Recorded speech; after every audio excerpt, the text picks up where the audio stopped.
Well, that's a step in the right direction. Hey everybody, welcome back to Gen Z Reviews, episode 57. We're on week 57. Dang, that was fast. Wow. It's awesome. Yeah, so we're celebrating 5/7 today with Apocalypto. This is not a happy story. There is no element of this film that's a happy story. And the funniest thing, this is one of those movies I've been curious about talking about and watching. And I'm so glad we're all here to talk about it. It's a real privilege to be here with you guys. Because I keep, I go on my hunts for Blu-rays all the time, and I'd always see Blu-ray copies of Apocalypto. And I went into my stash today to grab mine because I knew I bought it. And I was looking through my case, and I don't have it. I have The Last of the Mohicans. I thought that was the same thing.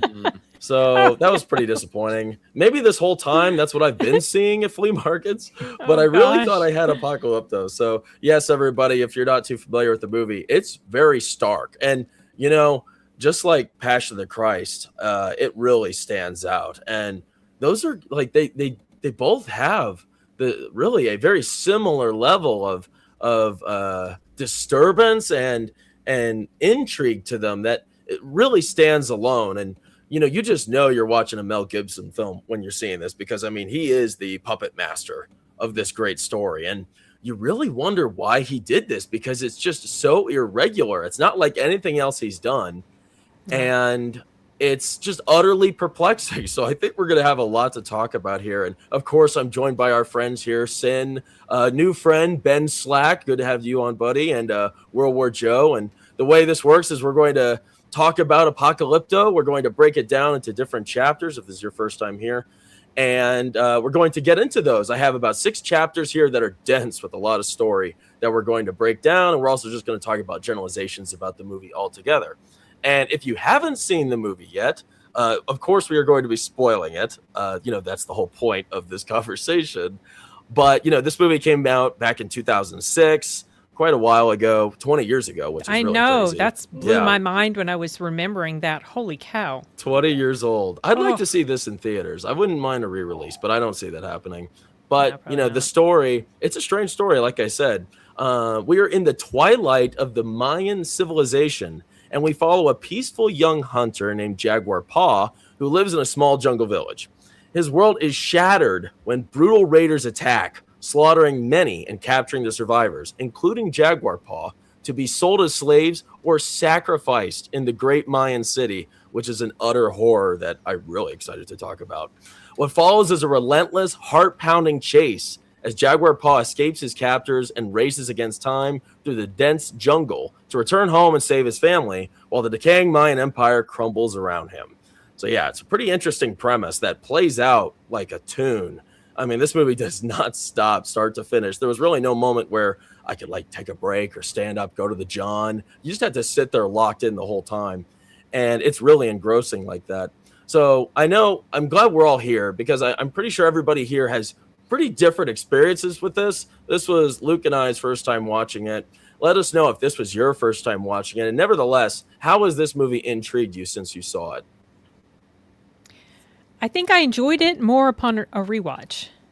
The first time I saw it was about 20 years ago. Wow. And I remember liking it okay-ish, but not being super in love with it. I think I was expecting to have the same experience with it as Passion of the Christ. I don't know why. Probably because it's Mel Gibson. And exactly. And it's Mel Gibson, and it was in, the authentic language. Not really, but, he tried. And I don't know, for whatever reason, it's like, okay, that's all right. But, I think my husband likes it more, but he's from Mexico, so that might be nice. But on this movie, yeah. Say what? The Mexicans love this movie. This movie's very special to Latin Americans. I learned that firsthand. I worked with a landscaping business for a while, and we were sitting in the back of the truck with weed eaters and mowers in the back, and we were all hunched around a phone, and they were watching it. Wow. That's so funny. That's funny. Job. Yeah, but a rewatch, I developed more appreciation after rewatching it just recently, because I rewatched it for this stream, and I'd forgotten how sort of kind of on the edge of your seat it was in some parts. Totally forgotten. I had totally forgotten that. I'd forgotten how long he was in a certain place versus other place. You know, like my memory, I just remembered the end, the scene at the end, towards the very end, looking out at the water. I remember that. That's like one of the only things I remembered. I believe, about this film. That's pretty stark. It just hits you in the face. Yeah, it does. What an ending, right? You don't expect it at all. And it's like, boom, there it is. That's the best. What about you, Ben? So I would have seen this when I watched it for the first time. I didn't see it in theaters with my older brothers. I'm the youngest of 4 boys. So my dad saw it with my older brothers. But I was in 7th grade, but we watched it as soon as it came out on DVD. So I would have been in middle school when I first watched this. And I was already baptized by the Passion of the Christ and Mel Gibson, as you can imagine, actor and director. But yeah, no, like being a middle schooler and watching this, dude, it's like mind blowing. It's always been a movie that's been like stamped in my brain. And then throughout, it's not one of those movies I watch like every single year. It's one of those movies to different circumstances. And then, like the last time I watched it was New Year's night of 2021 with my cousin who'd never seen it. And he's military. And I remember he had never seen it, never heard of it. And through the whole movie, I looked over at him. He was just like, that's about right. Yeah, and I will tell you, I watched it last night, and it hit me at an emotional level, and it just completely like violated all my senses in a good way. Like just my brain, my heart, my emotions, and just the suspense, and just even some of the violence. But it's like appropriate violence. We could probably cover that later in the sense that's brutal. You're going to capture history. History is brutal. Yeah. So I'm just sitting on my couch. I'm just like, ooh. But there was a one scene in particular I reckon we can cover later. But I was like, oh, I'm fighting off tears. Wow. Wow. Yeah, it's like a fever dream of a film. I think it's a fever dream of a movie. You're like, whoa, did that movie? That's facts. Happen? Yeah. Yeah, it is a fever dream that's true or whatever, right? I mean, this is like real events, true, history. Yeah, I mean, he took some liberties, but I think some of that was just for creative and like time compression that he did and stuff with the language. And there's some not historically accurate things that were depicted. And so I did this little dive, sort of not a half deep dive. And I looked at the reviews for this on Rotten Tomatoes. The critics, it's like in the 60s. And I was talking to Claude, my AI friend, and I was just asking why, cause it's just easier than searching online. Yeah. This is why. And so, for the historical accuracies and the depictions of this and this, because it's inaccurate and blah, blah, blah, and the language and blah, blah, blah, and the sacrifice and blah, blah, blah, whatever. And I was like, well, why didn't they have the same problems with the Woman King? The Woman King's in the 90s, and that was hugely inaccurate, portraying those people as heroes, and they were involved in the slave trade. So, anyway, whatever. That just kind of annoyed me a little bit. Woman King, is that the new one you're talking about? Yeah, the one that came out a few years ago about that tribe in you Africa. That? No, I did not. I refused after Viola Davis started yapping her mouth and kind of being idiotic with her attitude. I was like, okay, I don't want to watch it now because you yapped your mouth. And then found out about all the historical inaccuracies, and the critics didn't seem to have a problem with that at all. Gee, I wonder why. Yes, it was a triumph. Say that. What are your thoughts, Joe? It's at this point, just give Mel Gibson total control, let him cook, and that's it. This thing is an absolute banger, still holds up today. And I don't know what you're talking about. This movie does not end happy. This has a amazingly happy ending. We need a sequel of this movie. I want to see what happens when that ship comes to shore. Because imagine the war that would happen. It's going to be an all-out war there. That would be awesome to see. That's a good point. Yeah. Yeah, I mean, if Mel Gibson's, if he has the reins, then yeah, sure, make it happen. Does he ever have a bad directed movie so far? Well, we talked about that, and I asked you if you saw Flight Risk, and everybody dogs on it. Yeah. I liked it. That comes up. He directed. I totally forgot. I enjoyed it. I know, everybody forgets. It's not something that takes super seriously, right? No. I mean, you can't exactly count that in his portfolio. I'm just even though confused with it the is. hair. when he made it. Yeah. The hair, I know the hair. What's with the hair? Did Mark? It was Mark didn't shave his head, did he? For that, He did no. I think it was Good. fake because didn't look. I talked to someone who's actually balding like that, and they said no, it's because it doesn't look good because it's not a natural balding. He just like did something like I guess a hair balding piece or whatever. reference. It was just it was weird looking. Nice. Luke, in about 10 years, you'll be my balding reference. No. I have good. You got Yeah, good hair. You got No, I good hair. have the spray to prevent. We that. love all our bald friends. Let's say hello to everybody in the chat real quick before we move on to the very first chapter of the story. We got quite a bit to talk about here. Our friend Mega Spidey Man for €5. Thanks, Mega. It's always great having you on. We appreciate you very much. Hello there. This is a surprise to be sure, but a welcome one. What are your favorite historical epics and why? Any Odyssey thoughts? You know what's funny? I was surprised, and I determined that this is a historical epic, and I miss epics so much. Why don't they make epics anymore? I don't know, but I love epics, and I didn't know that's what this was going to be going into it, but man, the farther you go along this trail, you just realize just how expansive and large it is, and how immersive this captivating environment is, full of characters and beautifully costumed people wandering around, lots of motion, and these insane set pieces. It's so immersive and engrossing. So what's the question here? My favorite historical epic. Lawrence of Arabia. Yeah, that's my favorite. I love Lawrence of Arabia. It always hits me. I love Peter O'Toole in that, Alec Guinness, Omar Sharif, just so many great performances, and the music, and I don't know, it's just an intriguing story from start to finish, so absolutely love it. What about you guys? Troy is always one of my favorite ones. I need to see that one still. You didn't I've see heard a that? lot of Oh, good that's a stuff. great film, man. Okay. I know, obviously, Elliot Page is gonna, dominate as Achilles in the Odyssey, but Yeah. Put Brad Pitt to shame. I mean, I really have to give Lawrence of Arabia another shot. I feel like I could enjoy that a lot more if I've seen it a second time. I've seen it once. Come on. You saw it with me in theaters. Yeah, so all 4 hours. I feel like I feel like that's a good one. I've been watching a lot of clips of that and want to give it another shot. I feel like that would probably be up there for me. Anybody else real quick before we move on? I can't think. I'm not huge into historical epics. And the first thing that came to me when we were talking about historical epics was Brotherhood of the Wolf. Because it takes place in 1800s, 1700s France, right before the French Revolution or whatever. But I don't know. I can't think of any. What do you think offhand. classifies as an epic? Yeah, I don't know. That's the It's thing. like the big scale, like Kingdom I think of it has Gone to with be the a Wind, scale, right? that's a Yeah. historical epic. Big on-site cinematography. Big, strolling sweeping pastures, mountains.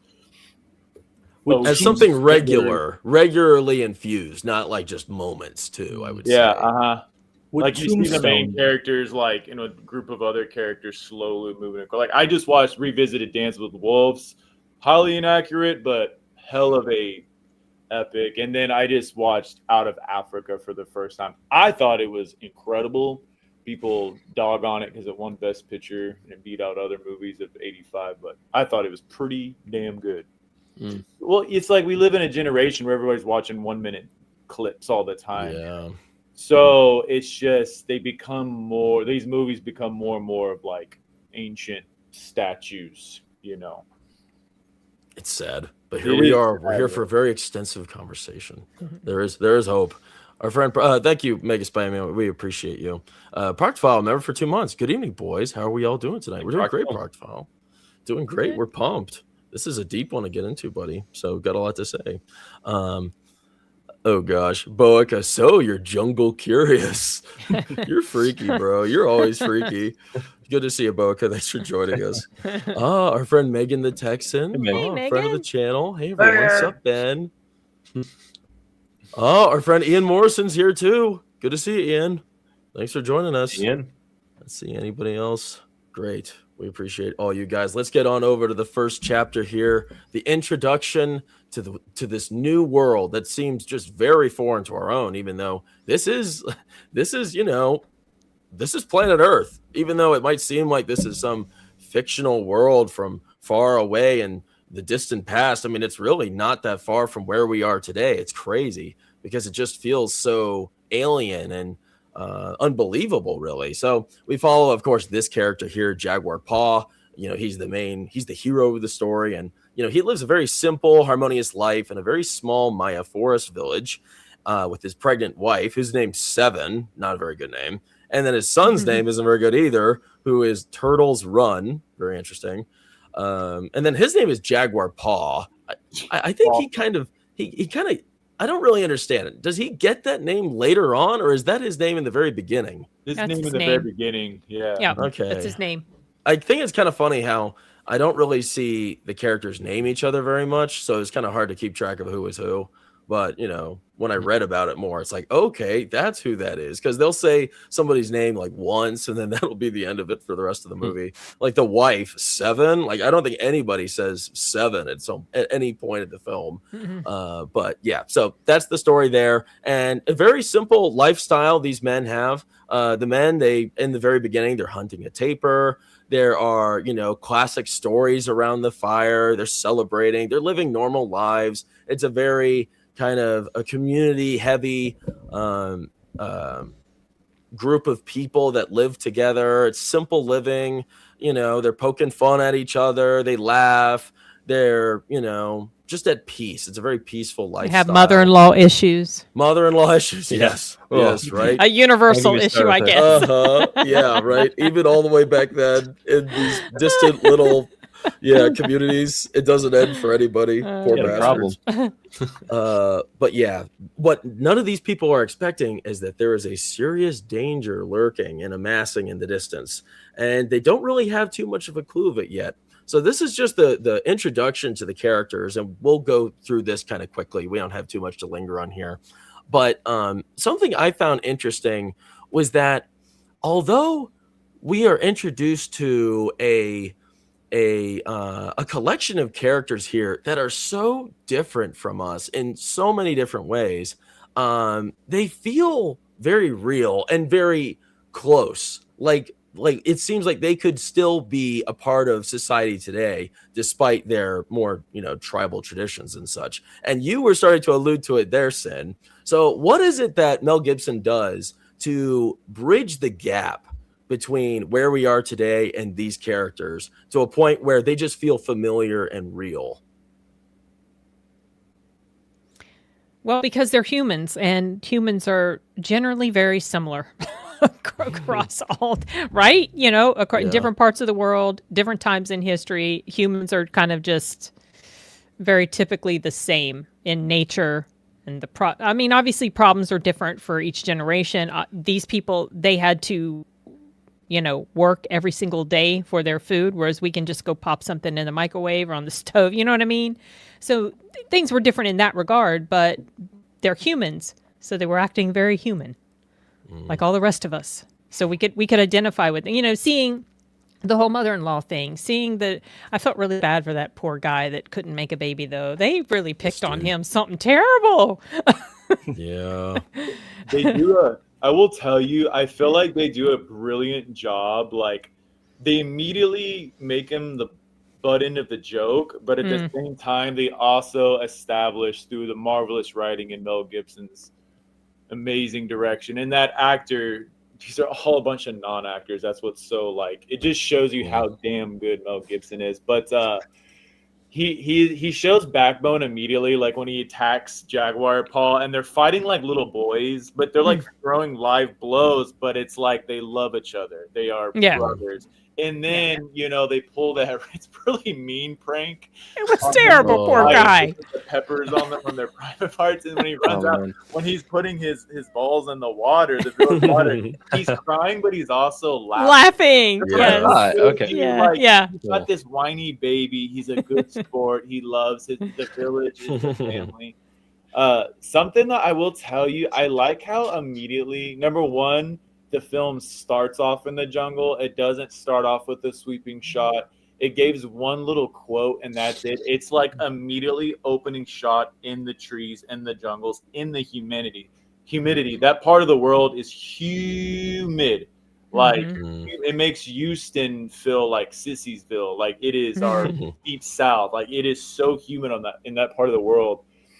And also too, like they're a group of people, your human nature, when you don't have screens you're looking at all the time and you're focused on survival and you're completely aware, there's almost this borderline supernatural awareness of your surroundings. Like when they don't see nothing and hear nothing and they're all joking, and then Jaguar Paw like sits up and he's staring into the woods, and it's like he just knows that there's people in there watching them. You know what I'm saying? Yeah. I think that's realistic, because I don't know if any of y'all have ever fasted before. Like I fasted, and the only thing I did was water several years ago. And I woke up on the third day after my hunger senses stopped screaming so much, and I could like hear just little sounds, like little like Spider-Man, because it is that human, that natural hunter's instinct. And I just thought that was an interesting emphasis that they put on those people right from the get-go. Yeah. Yeah, and those are qualities that are hard to capture in any form of media, right? And especially a film, you know, those like subtleties.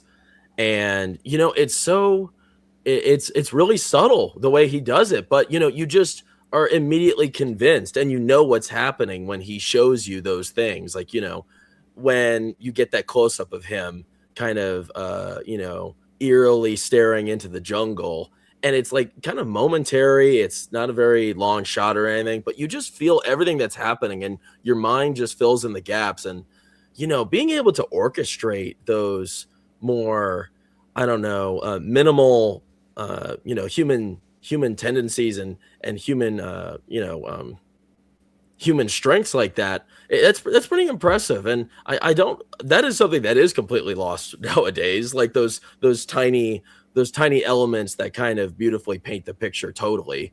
And yeah, that's how Mel Gibson, I mean, Passion of the Christ is just stuffed endlessly with those moments that really are impressionable on us. Certainly it was for me, and I imagine it was for most of the panel. Yeah, And the it just makes intensity of his gaze, just Yeah. the guy who plays Rudy Youngblood. This was one of his first films. I thought he was fantastic because he showed, like, you saw his face, just his face, his eyes looking troubled. He would kind of gaze off, and you could tell his mind was elsewhere, preoccupied. There's that scene later where his wife says, "Come back to me," or something like that, because he's been spooked by what he saw when he saw those people that we're talking about. And it's like he can sense, he can feel that change is happening. Something disturbing is getting ready to happen. He's very intuitive. And I loved how you could see that on his face.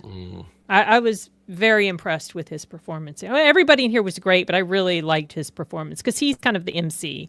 This is revolving around him. Yeah, this is his story. He has literally a kind face, but at the same time a fierce face. There's a total accessibility to his. I mean, look at that. Yeah, look at that face. And he looks like a girl. Not exactly. I think it's got an intense look about him. Yeah, he felt the shift, like in the spirit, whatever, like, because those people, and his father, you know, identified it too, but it's like there's this forbidding, like, holy Jiminy Crickets, these people are traumatized and they are getting away from something. And it's like, and then when he has that dream that it's like this prophetic dream that he has of that guy, and he's holding his heart. Yeah. There's one thing I wanted to say about this movie. This movie is a blend of different genres, because there are straight up horror genre. Yeah, it's called horror. Yeah. And I mean, that dream is spooky. And obviously the sacrificial scenes we'll talk about later, but there's action, there's survival. It's a slave film. People sometimes forget slave films is its own genre. You know what I'm saying? And it's like, it's a straight up family film. It's a family film, not for the whole family to watch, but it's a movie about a family. You know, pretty wild. Yeah. Yeah, and that's the heart that like keeps everything together, you know, his ties to his wife and his child. his body is undergoing hell throughout, his entire experience here, but his heart is with his wife. And, there's not really much reason to live beyond, returning to them and ensuring their safety, which, they're in such a vulnerable position. And it's funny because those two elements are separated by so much distance, but, it keeps him together and it gives him, a reason to live. And it's exactly it's a that purpose. extra binding. Yeah. It's that binding force that, gives him the strength to carry on. And that's pretty impactful. Real quick, before we move on to the next chapter, we talked a little bit about this guy, and we don't have to talk about him much, but I think I'm curious to know what you guys think. Why do you think Mel Gibson chose to create a character like this, who's there just kind of as the pin cushion, like the guy who's disrespected and mocked? I mean, what was the point in having this character in here and having him treated like this? I don't know, because in the beginning he is putting on this performance where he is, like I said, being mocked and they're joking around. But I got it on in the background right now. The scene where they're taking his wife away and he's just crying his eyes out. That's really powerful, because we kind of went from, hey, this is all fun and jokes, like, oh, my entire world is destroyed right now. Yeah. I was gonna say all the arguments, like silly arguments and fights that they were having, almost like they were almost taking like their family time for granted, because obviously granted they had no clue what was coming for them, but showed that they should have been kinder to each other. Yeah because Luke, I like that. Storm was coming. It could be a lesson. Great point, Luke. Thank you. I think for me, I thought something that was interesting about that was that kind of adds to the relatability factor, because I think we all have probably been in that position at some point in our life, and we all know somebody who is the butt of the joke a lot, right? I mean, it's a very common. I knew so many people like that in high school, college. I was like that at some point. You know what I mean? We've all kind of been there, and I think that's. Boys. Wait, what'd you say? I'm like one of the youngest in my family. I'm like right here. I get so you're it. like this guy. You're this dude in the movie. Yeah. My dad. Hey, he's cool though. My dad would be like, Benjamin, calm down. They're just messing with you, because he was from a young age not to let people get under my skin. Yeah, sorry, I don't mean to interrupt you. No, you're good. Feel free to go as you want. And yeah, I think that's sort of a character that you don't see much of, unless it's like, you follow a straight white male as the main protagonist and he's the butt of every joke, right? But I mean, in like a respectable-ish fashion, or as like a means to show growth, then that's not really ever a base for any modern characters, unless it's like meant to be demeaning. But that's not exactly what happens here. And I think what's funny about his character is, we don't spend that much time with him. Like, we don't hear him talk much, or, we don't really focus on him too much more beyond, the entrance here and the raid. But you see him do these subtle heroic things that are really small. They're not like super, super graphic or really that heroic, but they stand out because at least for me, you remember that, he was the one being bullied and he was the one being called weak and all of this stuff, even though he's the one that's standing up and, pulling the weight and being a helpful member to keep everybody safe along that terrible trek they go on. And there's one that comes to mind in particular, but we're not there yet, so I'll wait to talk about it. But yeah, I think this guy definitely an MVP, and I'm glad that we got to see a character sort of vulnerable in this fashion, because that's not handled very well normally. Well, there was also that moment at the end with his mother-in-law. Yeah, and they exchanged a glance at the end. That was kind of sad. Pure love. Yeah, very sad. And it's love though. It's like, even though he was a stinker, they still loved each other. And that's like the last remaining thing of his wife that he sees. Is his mother-in-law, And quite frankly, I think what happens to her might be arguably worse than some of those cats getting sacrificed, just getting set loose in this demonic culture. and you don't know nobody. She's going to be a bum. She's probably just going to rot to death, like in that culture, and just be ignored. You know what I'm saying? Obviously, not all of it's a horrible fate, but I thought about that, the psychological torture. She's watching all of her family and friends like getting sold off as sex slaves, or the men getting heads cut off, hearts ripped out and stuff, and then they just let her loose, and she just has to sit there and live with it. That's horrible. Yeah, helpless old lady. You know, I mean, she probably couldn't make it back to, you know, the old village. Yeah, which is crazy that, you know, well, even Jaguar if she could, does. how could she fend for herself? Yeah. She's not one of the hunters. You know, she just wanted to be a grandma. At the end of the day, I know she wanted a little baby she could take care of. Ew. We were talking about Ty, who watched this with us. He was talking about why we keep watching these freaky movies, and he's right. The grandma is freaky. She wanted to sit outside the tent and listen to him do it. Yeah, that was wanted to make sure that was a little done right. disturbing. Well, you know, it's different though. Like Say what? I know. Obviously, it wasn't like, you know, Yeah. malicious at all, but it's still like weird. Well, so number one, I want to get back to something. But like native cultures, people that are like off, you know, even now, people that are just like completely off grid, they just have their own culture way of doing things. Like the way we view sex between husbands and wives and loved ones and stuff. We're very like, you know, American culture, we're very strict and very, whereas other cultures. Private. Yeah, and you know, I heard a story, and I'm not trying to go down this lane, but I heard a story from somewhere growing up where like native people talked about how the children or the teenager, when they're growing up, hearing their parents make love, to them it was like a beautiful thing because they knew their parents like loved it. Obviously it's weird to us, like, but to right some there in the cultures, teepee. it means life. It means like the way of life and stuff, but I don't really want to go down that track. I did. But hey, interesting fact. Yeah. Well, for real though, it's just a sociological thing. But our big guy. So I think they needed something when they were writing, like, let's show this culture's humanity, let's show their humor, let's show them. And quite frankly, like, I'm really close to a man that's Honduran, and I grew up with him. He's like an older brother. The way he laughs and jokes, and this is that part of the world of Honduras. Latin American, the way those men like torment each other and tease each other, it's very much like this.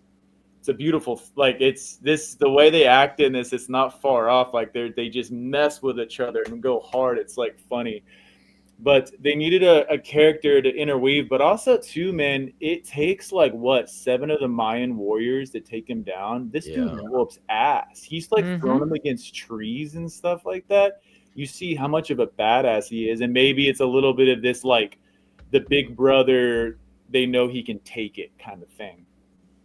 Well, perfect. I'm glad you just said that, Ben, because we are getting to that moment right now, which is, you know, one of the most, one of the hardest to watch scenes of the entire film, which is saying a lot because this is not an easy movie to watch at all. Really, you don't really get much time to breathe in this one. It's kind of, you know, intense and totally disturbing start to finish, and you know it's like 2 hours and 20 minutes long. So yeah, of course at this point, you know, everything was hunky-dory and peaceful in the very beginning. It's really once this happens, all of the most of the hope and happiness and joy that we're introduced to in the very beginning is just wiped clean as a war party of city-dwelling Maya raiders show up and they attack at dawn. And you know, our protagonists here are totally vulnerable, and all of these, you know, protagonists we grow to love here in this entrance they're innocent, and you know, they mean no harm,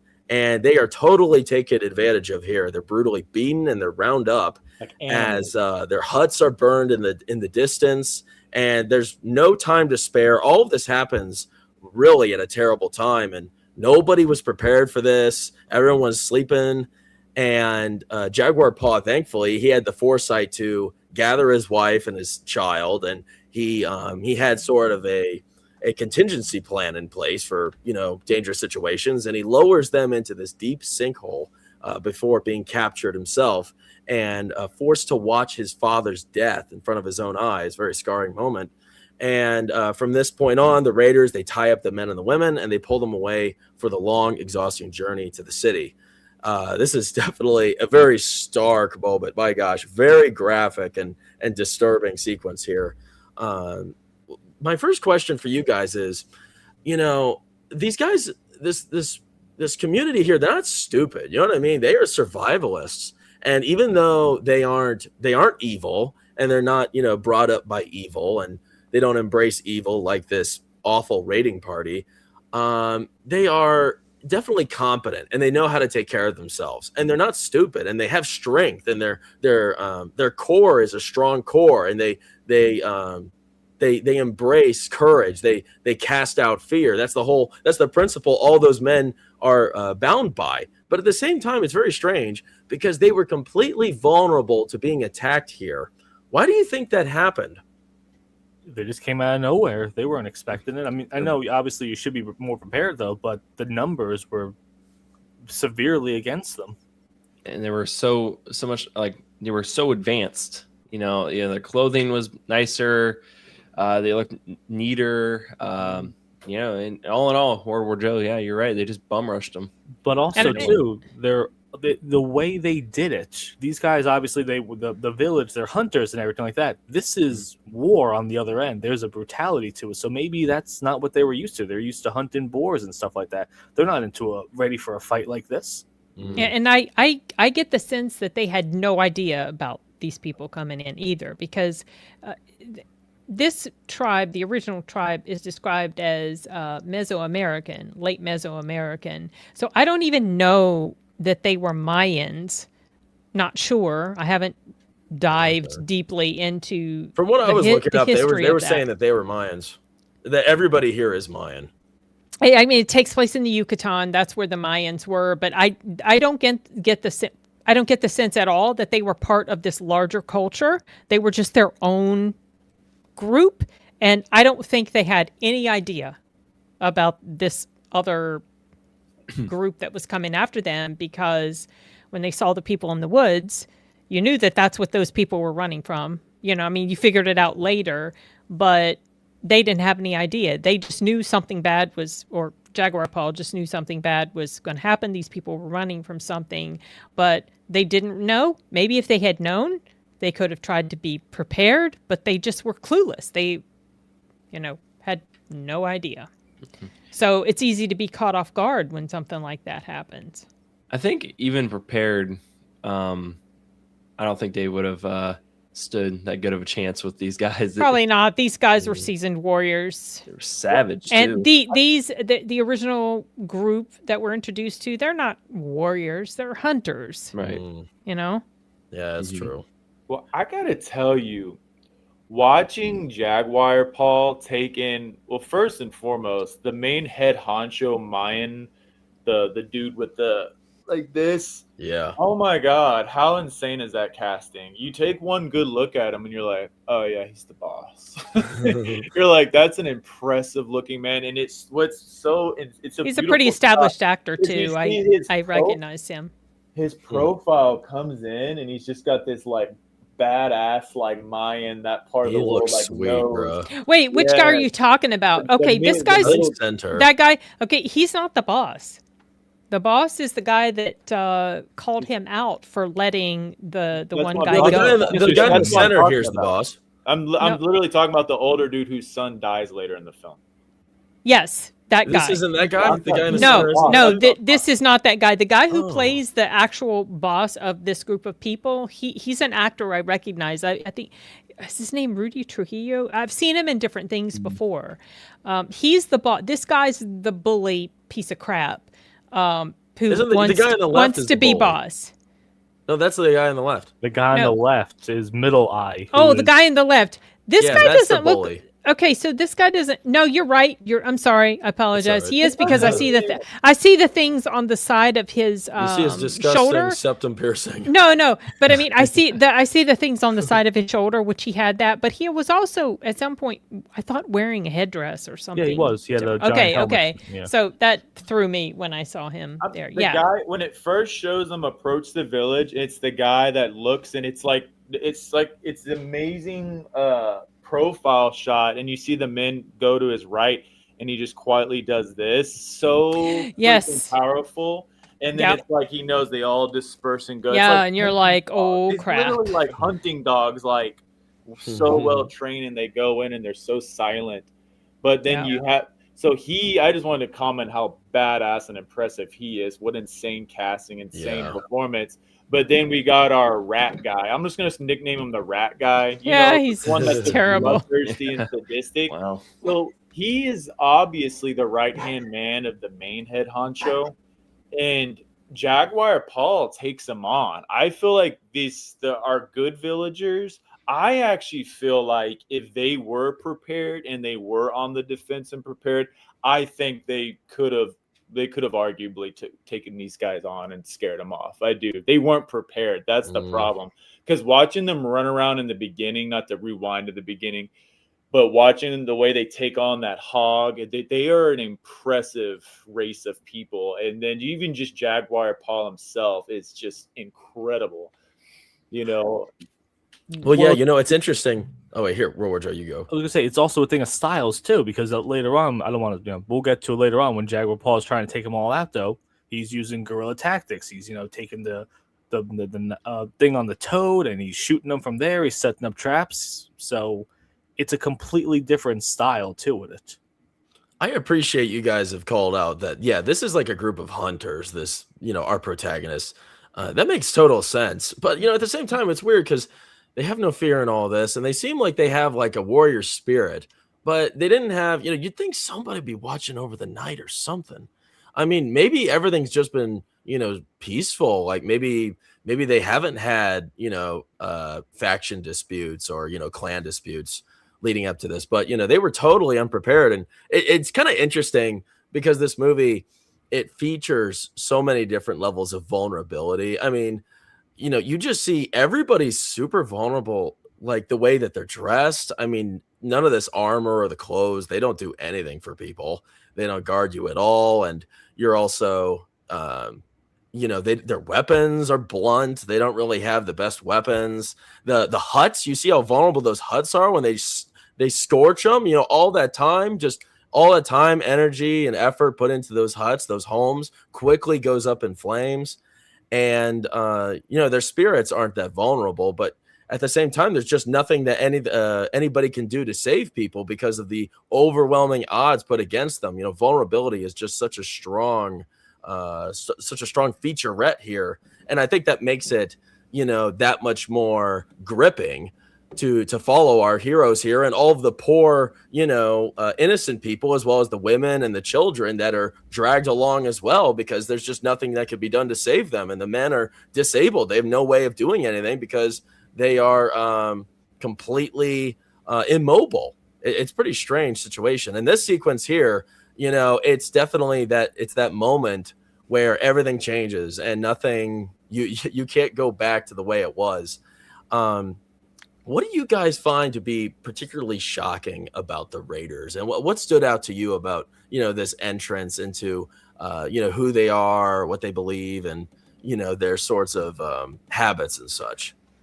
So I was thinking about it, and if you ever see like a fire ant hill, you guys from the South ever see a fire ant hill? So you'll have like this central area where the ants come in and out, but then as the area around it, there'll still be some leaves, but not that many leaves or grass, and it expands, and then you start seeing more of the grouse. But there's the main area, and then it slowly, I think with this Mayan capital in particular, the evil ones, I think I don't mean to fast forward, but it pretty much shows you they're in the middle of a famine, and they never gave the surrounding peaceful villages a reason to be scared for generations. But I think the evil capital had, and according to this story, obviously they took their liberties, but I think they had moved into a time of crisis where they were into their religious beliefs, like we need to gather resources and we need to gather humans and people for sacrifices to appease our death gods.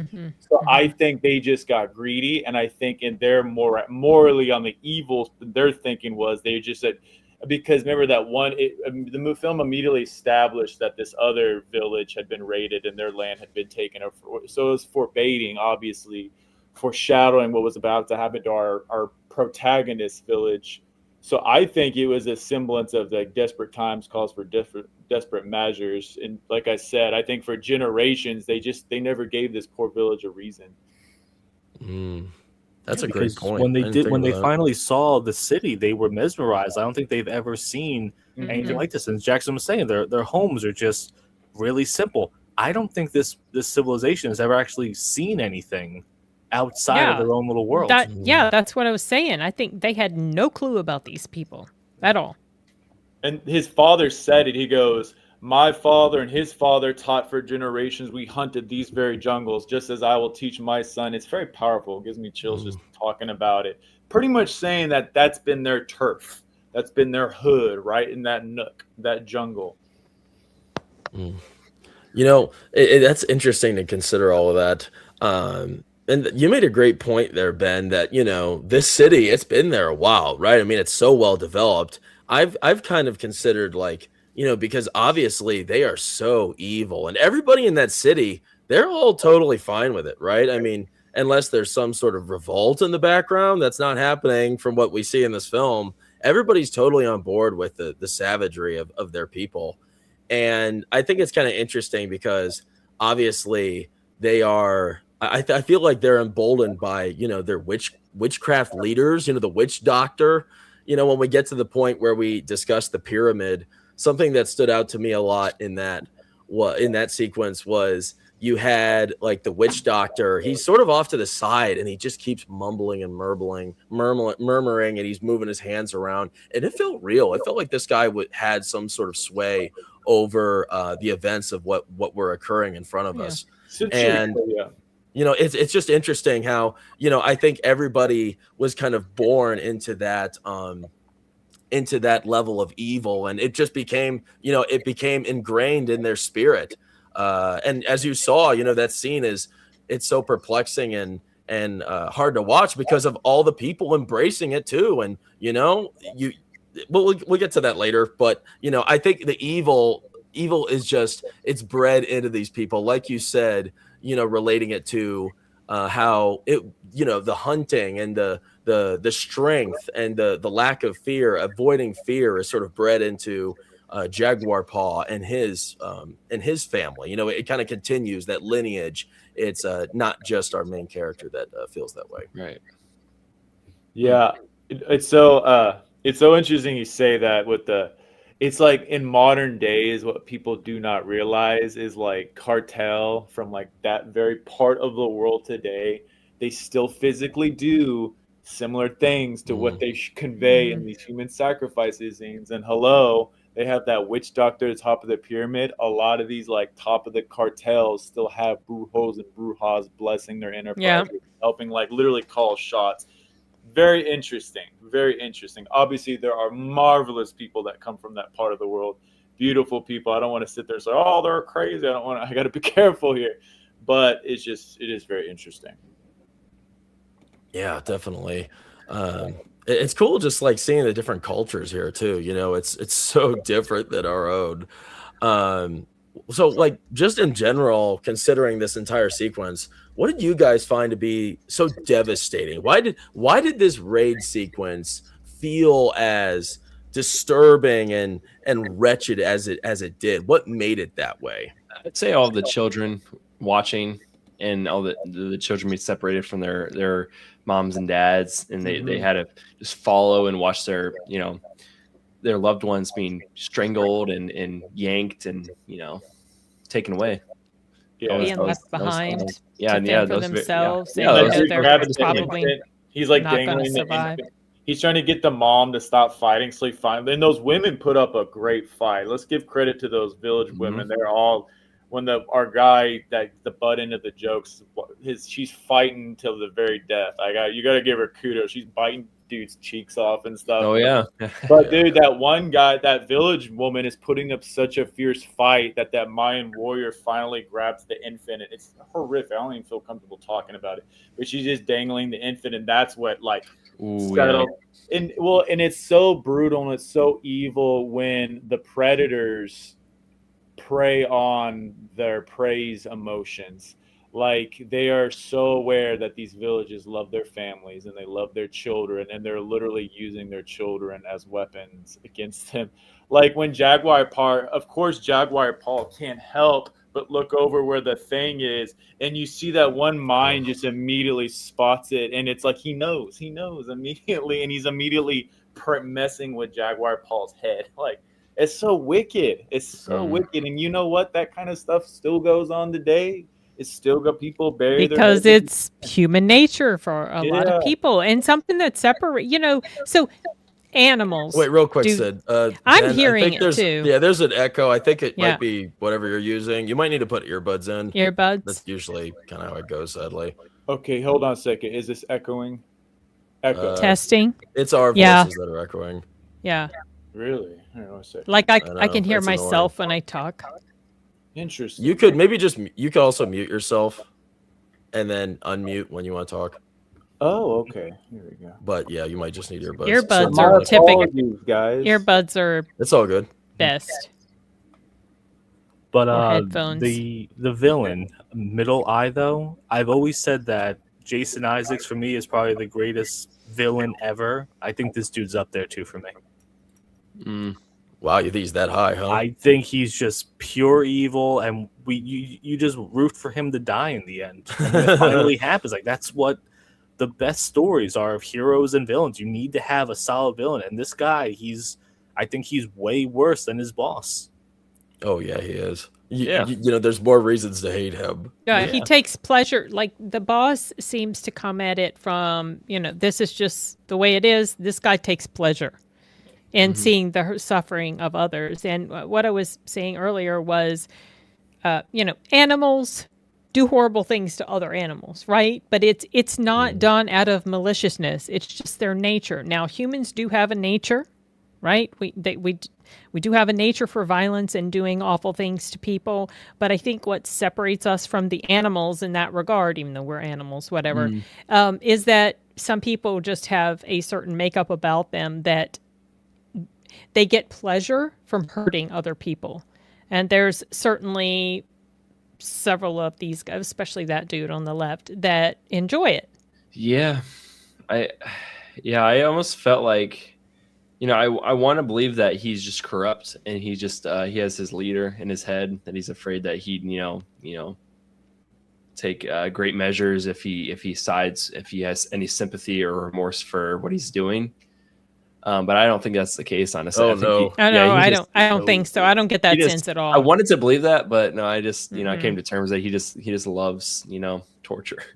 Yeah, I agree. I mean, that scene where the leader is getting on his case for letting that one guy go, and because I think that he could sense that the guy let this thing happen because he was having fun watching these people suffer and struggle to pull themselves out of the situation. And I don't think the leader would have done something like that. Right.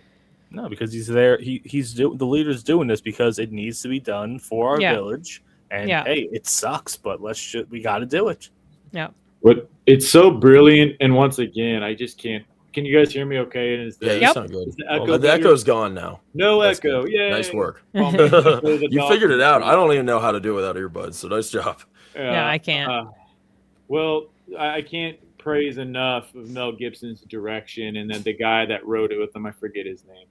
But what he does in this film so brilliantly, and they did it in The Passion of the Christ as well, even with Braveheart, is they establish like cultures within culture. So you got the gang of baddies, but there's a culture amongst themselves and their dynamics.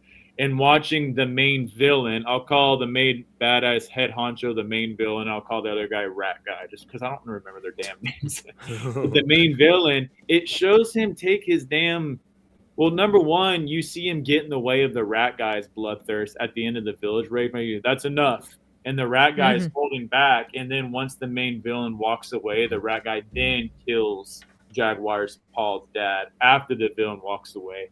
But you see the villain take his own son aside, and you're like, it's actually beautiful fatherly love that he's showing towards his son. He goes, "Oh, I told you to duck, son." And then he cuts the thing, and he goes, "Open your eyes," in his son. And they don't, I have to say something they don't overly emphasize. I don't know if it was left on the cutting or maybe I'm looking into it. I think his son might just be a little bit off, like a little slow. Like there's a little bit because later on when he goes to the slave trader and he's like, "Here, let my son come up and tell you." And I don't know if they cut it out or I'm not sure, but it's like the son doesn't even really have any. It's like he can't even tell them the details of the numbers or something like that. Or maybe Yeah. he's just not naturally as talented as his big bad dad. Yeah, Mm. yeah. Anyways, I think that was such an interesting dynamic. You see his absolute love for his son. And his character, yes, he's wicked. Yes, he's evil, the main villain. But it's like he's more of like business as usual, brass tacks for him. I mean, the fact that he was very irritated when they cut the one guy loose, and then they have that moment where they're about to have them a standoff, but the rat intelligently enough backs down, and you see his temptation, that he wants to bow up to him. But it's crazy writing and direction, really. Yeah. Well, Yeah, I think it shows great nuance to these characters because they're not all black and white in the sense that village people totally good, these raiders totally bad. Yeah, they're doing bad things, but I don't get the sense that leader guy is doing it out of maliciousness. This is just the way it is. This is their culture. They're doing this thing. Not until later. Right? Well, yeah, but I mean, I feel like, and even some of the other guys, I didn't get the sense that they were being malicious just to be malicious. They did their raid, they took these people, but you could see that they kind of want to intervene. They wanted to intervene when something was happening, but the bad dude on the left was like, "No, we're gonna let this happen," So these guys didn't feel totally cookie cutter to me. Yeah. Which Great is point. indicative of great Yeah. writing. Yeah. Yeah, it was pretty gray all around. And I thought it was kind of funny, the Raiders, they're doing terrible evil things, and they really don't have they really don't have any regard for, the men and women they imprison here. But at the same time, there's a few moments where our protagonists are in vulnerable positions, and you look over at the Raiders and they look like there's like a little bit of heart in them still. Not like the main two, but you see that in like the other ones where they look like they want to help, but they can't. Yeah. That's pretty interesting. That's the point I was what I was referring to. They'll turn into human sacrifices too, and so will their wives and kids. It's literally it's like the psychology of some of those Nazi Germans. Like they would get shot and put in those concentration camps as well. It's like it's insane the fear, and that's like there's the two concepts in this. I think there's just it's a common thread throughout. Do not give into fear, and also to father and son dynamics through the thread of this film. It's the father and son, the passing on from the father to the son. I mean, I'm gonna tell you that's the part that got me when his son, because the father gives that gorgeous speech to his son. He goes, "Jaguar Paw." He's like, "Something's troubling you." And then he looks at the other guys kind of like, "Piss off. I'm about to have a father-son talk with my son." So they all move on. Very great writing. And then he gives a beautiful spiel about they had fear in them and do not let fear overtake you. And then him like standing up and the rat guy is about to cut his throat. And he's just looking at his son and there's like total peace on his face. He's like, "Do not be afraid, son." Yeah, that part got me, That's man. a great I was one. sitting on the couch. My eyebrows were starting to furl. Like, my dad, he's not near death, but he is getting older. And I'm watching his body, just different things kind of fall apart on him. So I guess maybe I'm at that age. I'm just like, man. This movie's why'd you invite me to watch this movie, man? Oh, man. It was beautiful, though. It's what I needed to see. It was a beautiful moment. Oh, that's good. Yeah, that is a beautiful moment. And, that kind of shows you, it shows you just how deeply troubled the rat guy is. I mean, I think that was like, that's sort of, I feel like there is what's his stupid name? Middle Eye or something like that? Like, that's come on, man. And the names are horrendous in this. Mel Gibson, he can do better at naming these characters. I think that would be better if he made it a little more obvious so we can track them. That is his name. even though he has that dumb dot on his forehead. Well, I that's guess probably the why he's middle called eye. middle eye. I Yeah. know, but it's like, Right, come on, can right. you make it a little more obvious? I don't. This is why we make up these silly names. But yeah, I mean, he creates so much depth to this film, you know, and he adds a lot. This bad guy, a middle eye, because you know he's a prowler, a total prowler the whole time, and I think that makes for a great dynamic between him and Jaguar Paw. You know, he has this constant antagonizer nonstop, and it's kind of funny that he's sort of, you know, in this opening raid scene, there wasn't really that much of a reason for this to happen, but you know, once he kind of had him in his gaze, he would not leave him alone till the very end of the movie, and that was kind of an interesting relationship those two had, because unfortunately, you know, throughout the entire film, Jaguar Paw, he was really vulnerable to his abuse through most of the time, and you know, you're just kind of waiting for him to get that springboard to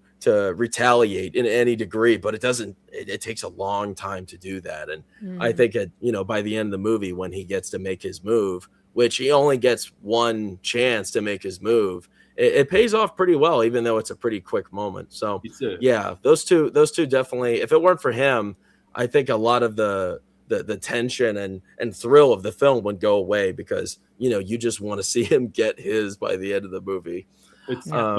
I guarantee that actor is probably like the biggest sweetheart in real life. But you know, bless his heart, his face, he almost got a face kind of like Willem Dafoe, where it's like they're just like born to play a villain. You know, what I'm saying? He played one of the villain characters on Sound of Freedom. He played. Yes, that's right. Yeah, an older version, and you can immediately know the connection of thread. Mel Gibson helped produce that. Oh, I didn't realize that he did. Yeah, I'm glad you noticed that. I noticed that too. Yeah, he's probably a precious guy in real life, but I think it's very interesting. So he's the right-hand man of the main villain, so he's got a lot of power and he's got a lot of pull. But Jaguar Paw, right out the gate, was actually about to kill him until one of the Mayans overpowered. And Jaguar was smart enough to, like, okay, you know, knowing when to quit to save his life. But I think it was a mix of he hurt his pride, and then you got that bully. It's like the classic schoolyard bully. Focus like, in on day him. one, your butt's mine the rest of the year, pal. But also, too, I think in a weird way, he kind of admires Jaguar Paw, like in a perverse way. Because when he's watching them all work as a team and like go scampering, he's like, no, don't do anything. And just, I don't know. And even the way he gets behind Jaguar Paw after he almost bowed up to the main villain, he's like, come on, dude, let's do this. It's like this weird, perverse, like, hey, you almost killed me. We're like brothers, and I'm going to get the best. It's like, I don't know. It's just very Definitely weird. is. Very well. weird. You're talking about the culture. It's a strange culture, Ben. It's a strange culture. Let's say hello to everybody in the chat. Thank you all for chatting with us. If you have any thoughts, please let us know. We'd like to hear everybody's commentary. Ian Morrison, Ben-Hur is another classic epic. That's a good one. I saw that in theaters I don't know, maybe when was that? I guess in April. It was great. I really enjoyed it. It definitely, I think it's a little overhyped, but I did enjoy it. That's for sure. Definitely a classic. Yes, Clash of the Titans. That's also a good one. I need to see that one again. The original. The new one wasn't too bad either. Yeah, it's okay. Let's see. Gibson, our friend Boaca, Gibson has a way to portray human tragedy on screen. You connect with their plights in a tactile way you can relate to from personal experiences. Oh, yep. Yeah. He comments on like the simple facts of life that are pretty common, right? And maybe it's not that common for you, but it's common for somebody else. And there you go. You see yourself in these characters in these strange little moments that are often ignored in modern storytelling. Our friend Rebel Rose is here. Hello, Rebel. Hey, good to see you. Hey there. Are you working? I guess not. Boaca, not many populations are prepared to be attacked by overwhelming and brutal violence. Hence the occupation in 11. What is he referring to there? Okay, he's referring to Ilhan Omar reading about. She was reading a speech, and she was obviously looking at World War, and for two, we put Yeah. the Roman numeral. Oh, wow. She That's called it World War bad. 11. Oh. Yeah, Bruh. that's funny. Yeah, I see WW and I see World War, and then it said 11. I'm like, okay, is he talking about something else here? Nope. Come on, man. Oh, look who's here. Luke, he looked familiar. Our friend, Brown Yeah, Eyes it's of been a while. Mandalore. Welcome back, Brown Brown Eyes. Eyes. Good to see you. Hello there, guys. Box Office Brawler. It was cool seeing you on Film Threads Versus. Nice takes you had on there. Hey, thanks, man. Yeah, it's fun. It always makes me happy. That's been real nice. Appreciate those guys. I hope you guys talk about the infamous historical accuracy. Yes, Kind of we've been talked about it commenting at the on beginning. that. Yeah. I think we'll probably spread some more of those factoids as we go. Oh, Boa noticed your echo, Ben. Boca's very disappointed. Very disappointed. Sorry, we got to fix it. Holler at me in the comment section if you still do it. No, Tell me you fixed Echo the that. Dolphin if it keeps up. You did a good job with it. I literally don't know how to stream without earbuds, and you found a way. Yeah, me either. That's impressive. Our friend Acres of Movies, thanks for joining us, Michelle Pfeiffer. Can you watch Sea of Love and discuss? I don't know what that is. I've not heard of that either. It must be a real tear jerker, huh, Acres? We'll consider it. Thanks for letting us know. 07 delete stopping it? by to say hello and drop a thumbs 07. up. Well, what is he saying? 07 is like a salute. Oh, okay. Yeah. Nice. It's like Oh, yeah, I see it. I see it. Nice. I'm not used to that. no, it's look- okay. I had to look it up too one day. Oh, he says Apocalypto deserves more love. He's right. Yeah, it's a bit of a sleeper. But a lot of people, when they heard we were talking about it, I've been getting a lot of comments about it, how they were happy we're talking about it. So that's cool. A lot of people are familiar with it. Ian Morrison, Gibson's style is telling the story more through visuals. Yes. Real show, don't tell. And that's important. You tell too much and it's boring and makes the audience feel stupid. Oh, I can't stand the tell. Make the tell stop, please. Yeah. Yep. Gosh. All right. Let's get to another exciting chapter of the story. We're about halfway through. This is definitely a very challenging section. And I was surprised. I bet you were surprised by how long this lasted too, Sin. Because I think this is sort of, it's sort of an in-between period. It's the journey from the village to the city. And, most stories would gloss over this, but man, we get an extensive display of the hell that all of these poor men and women went on to get to the city. And quite a few died here. But a lot of them kept it together somehow. So the captives, they are forced to march through the jungle, bound and beaten, crossing rushing rivers and high cliffs. And the group, they pass destroyed villages rid with rotting corpses, and they pretty much see the full scale of the empire's collapse. Starvation, disease rid the lands. And along the way, a strange girl infected by smallpox strikes fear into the evil Mayan raiders who have felt no fear before. This is sort of a strange moment because these guys are pretty fearless, merciless, and this little girl comes by and she's scaring the crap out of them. And, kind of reasonably so. That there seems to be something almost spiritual about her, like she's not even a real person. Something supernatural. Yeah, exactly. Supernatural is the correct term, yes. She tells she has like a prophecy too, basically, which kind of foretells what's going to happen to them. Yeah. Kind of reminds me of the Odyssey a little bit. Like there's like this prophecy that happens. Yeah. Yeah, I don't know if she was real or not, or Definitely real. I mean, maybe. I mean, was she someone? I wonder who had these powers of, I don't know, what's the word? Premonition. Yeah. Because she could tell what was going to happen. I couldn't tell. Is she real or is she spirit or some sort of supernatural force that has manifested itself to bring this warning? I don't know. But I'm glad. I was going to talk about this a little later, but let's talk about it now since we're mentioning her. I have her lines here. She says, "You fear me, so you should. All you who are vile, would you like to know how you will die? The sacred time is near. Beware the man who brings the jaguar. Behold him reborn from mud and earth. He will scratch you out, end your world."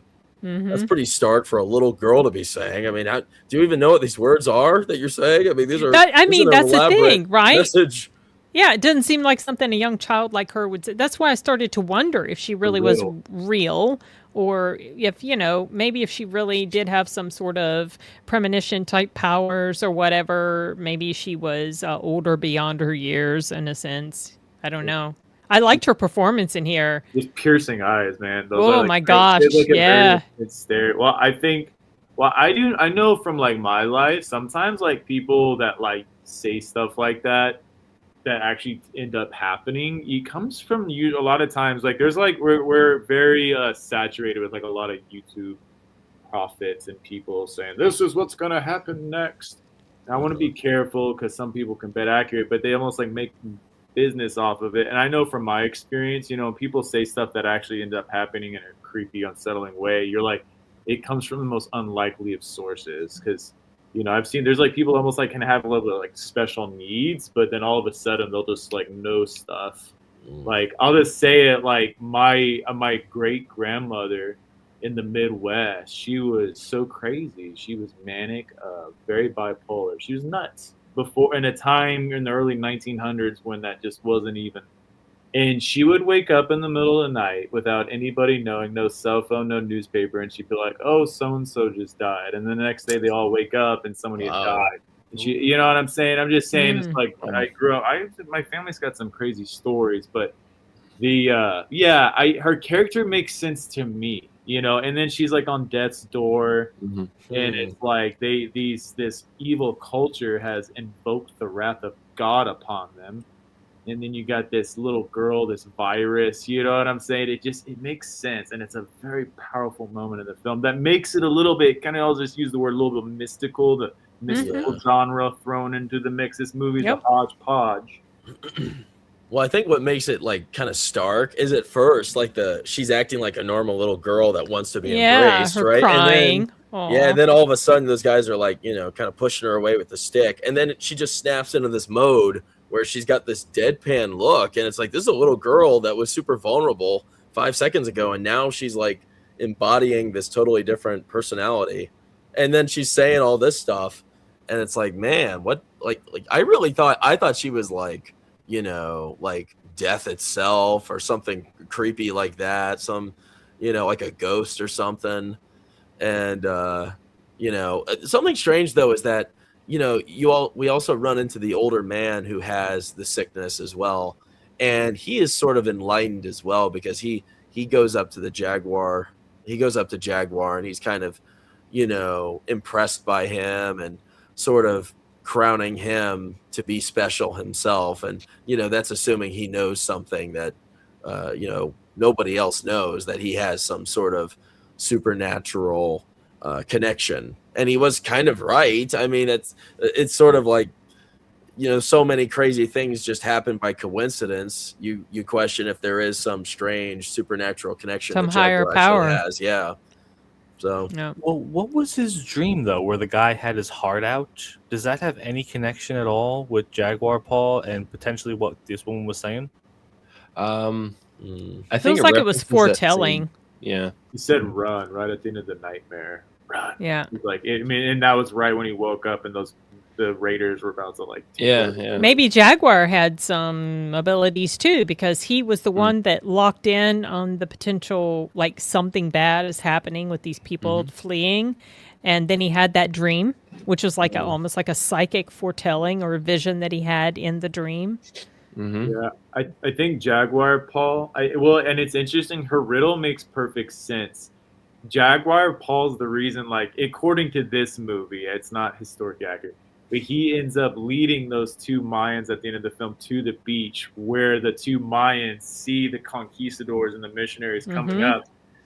And like, obvious, it's like, because the Mayans end up like worshiping them, and that was like the fall of them. Like they trusted the conquistadors and stuff like that. It's the reason they all speak Spanish. But yeah, a jaguar, it's almost like, I know it's a weird comparison, but like Lord of the Rings, the dwarves, because of their greed, they dug too deep into the mountains, and they got Borog, that creature. Well, it's like these Mayans they're too greedy, and it's like they dug too deep into the jungle scavenging for people, and it's like it's this curse by getting someone like Jaguar Paw. Then Jaguar Paw is just trying to do the right thing, and he ends up leading them to their doom, according to this story. Obviously, Jaguar Paw wasn't a real person in real life, but it's very interesting. It really is. Yeah.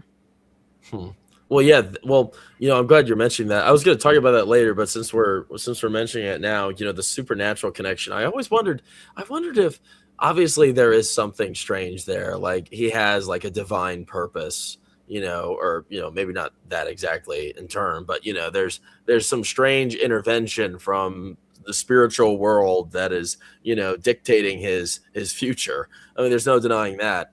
And I wondered, like, if that was the case, why didn't he go on to do something bigger? Because I thought maybe at some point he was going to lead some sort of revolt, or he would go back and strike chaos amongst this evil city of people consumed by evil and demons and demonic possession, right?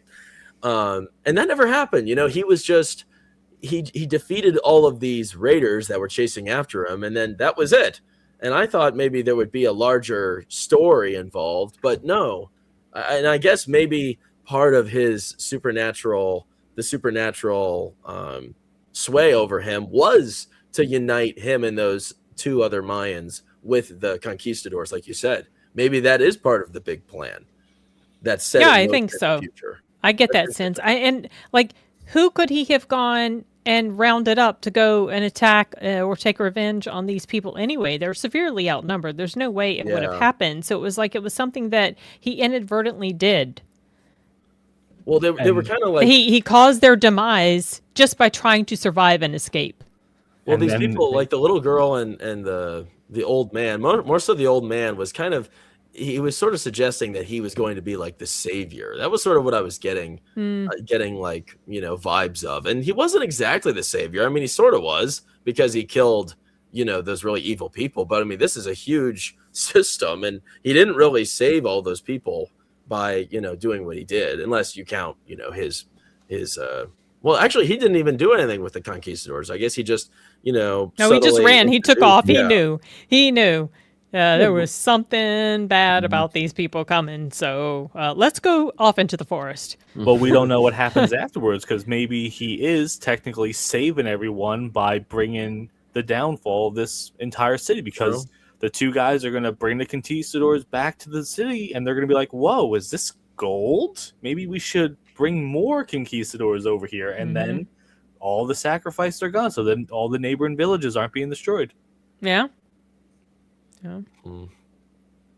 Yeah, fair enough.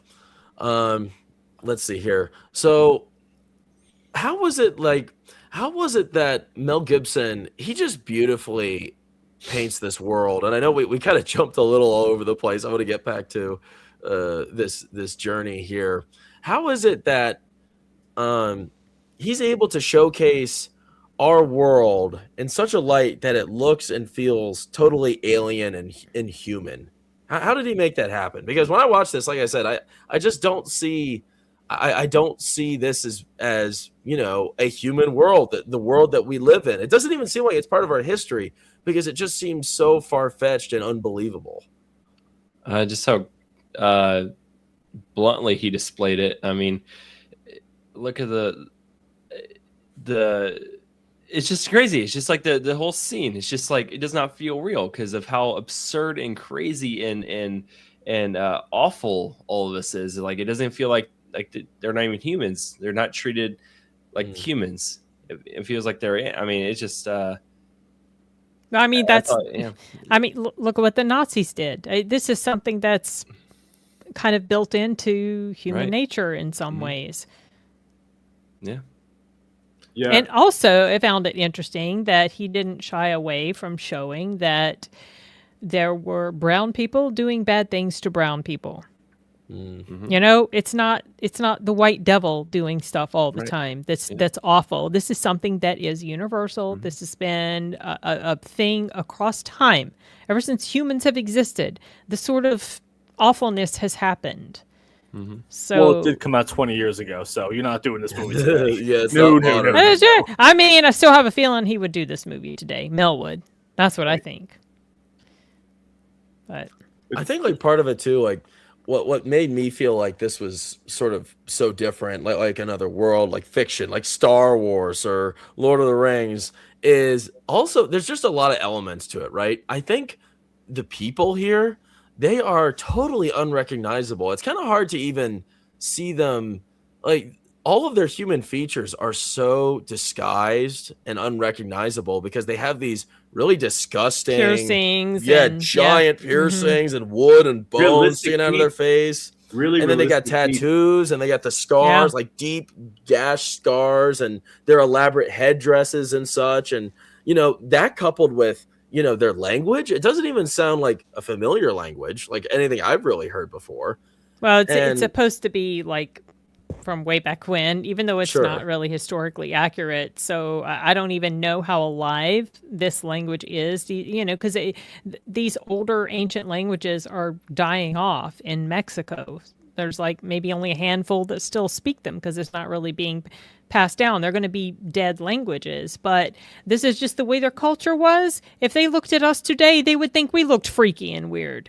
So it's just, it's just the way how you're influenced by society around you, people around you, your culture, your way of life. It just becomes, it is what it is. Just like with these people that were raiding and doing all this horrible stuff, this was just their culture. It's just the way it was. They didn't see anything wrong with it.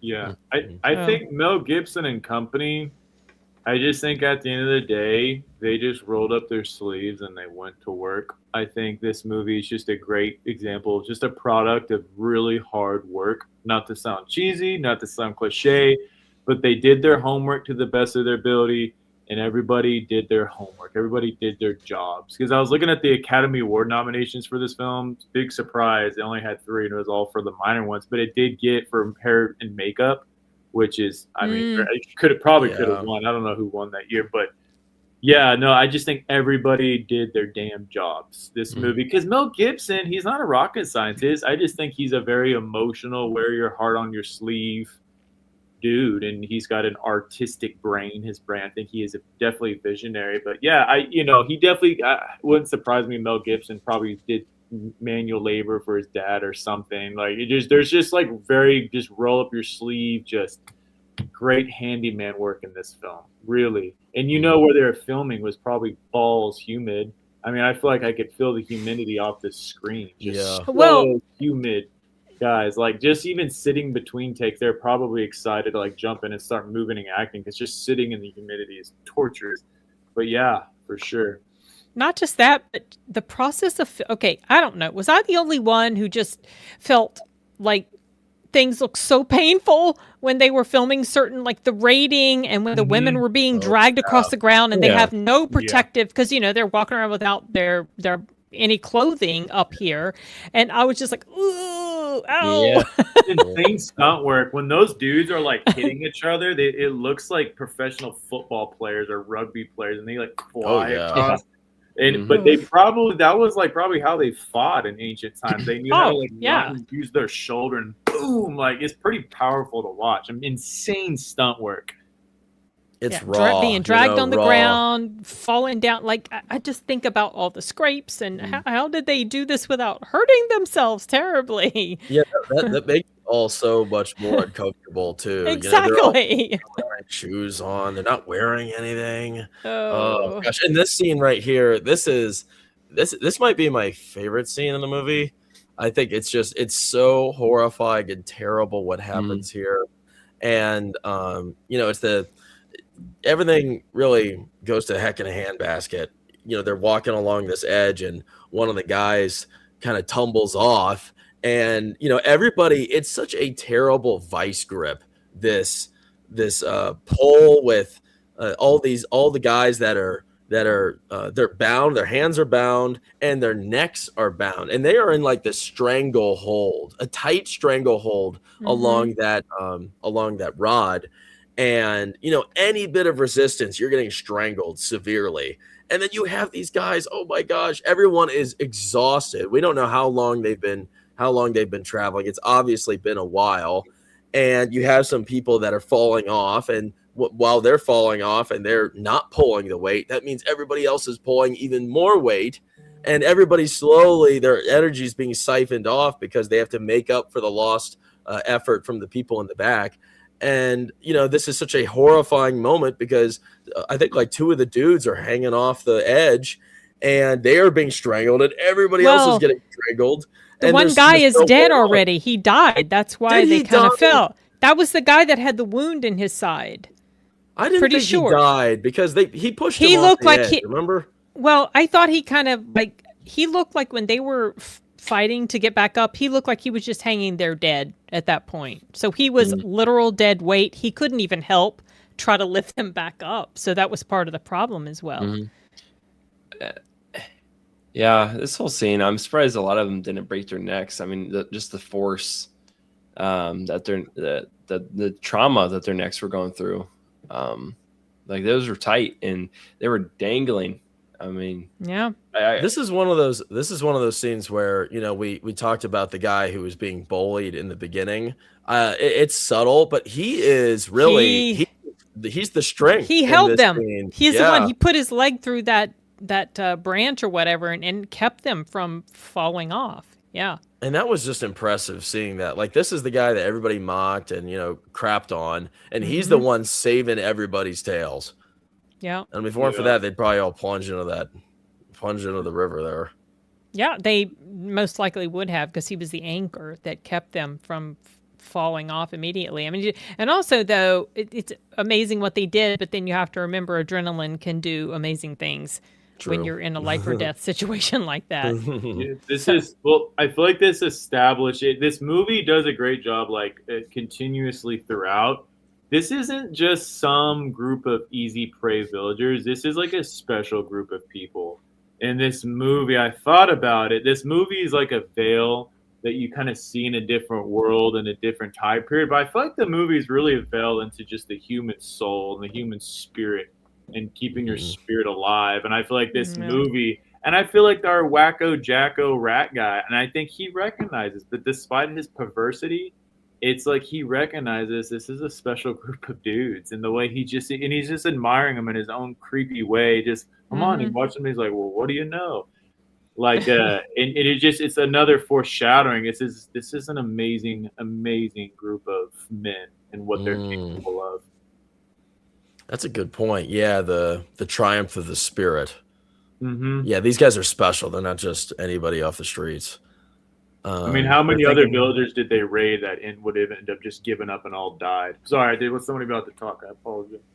So they're thinking, wow, these guys are going to make perfect human sacrifices. The gods are definitely going to give us a nice harvest now. Yeah, for sure. They're like, ooh, good ammunition. Blood. Macho man blood.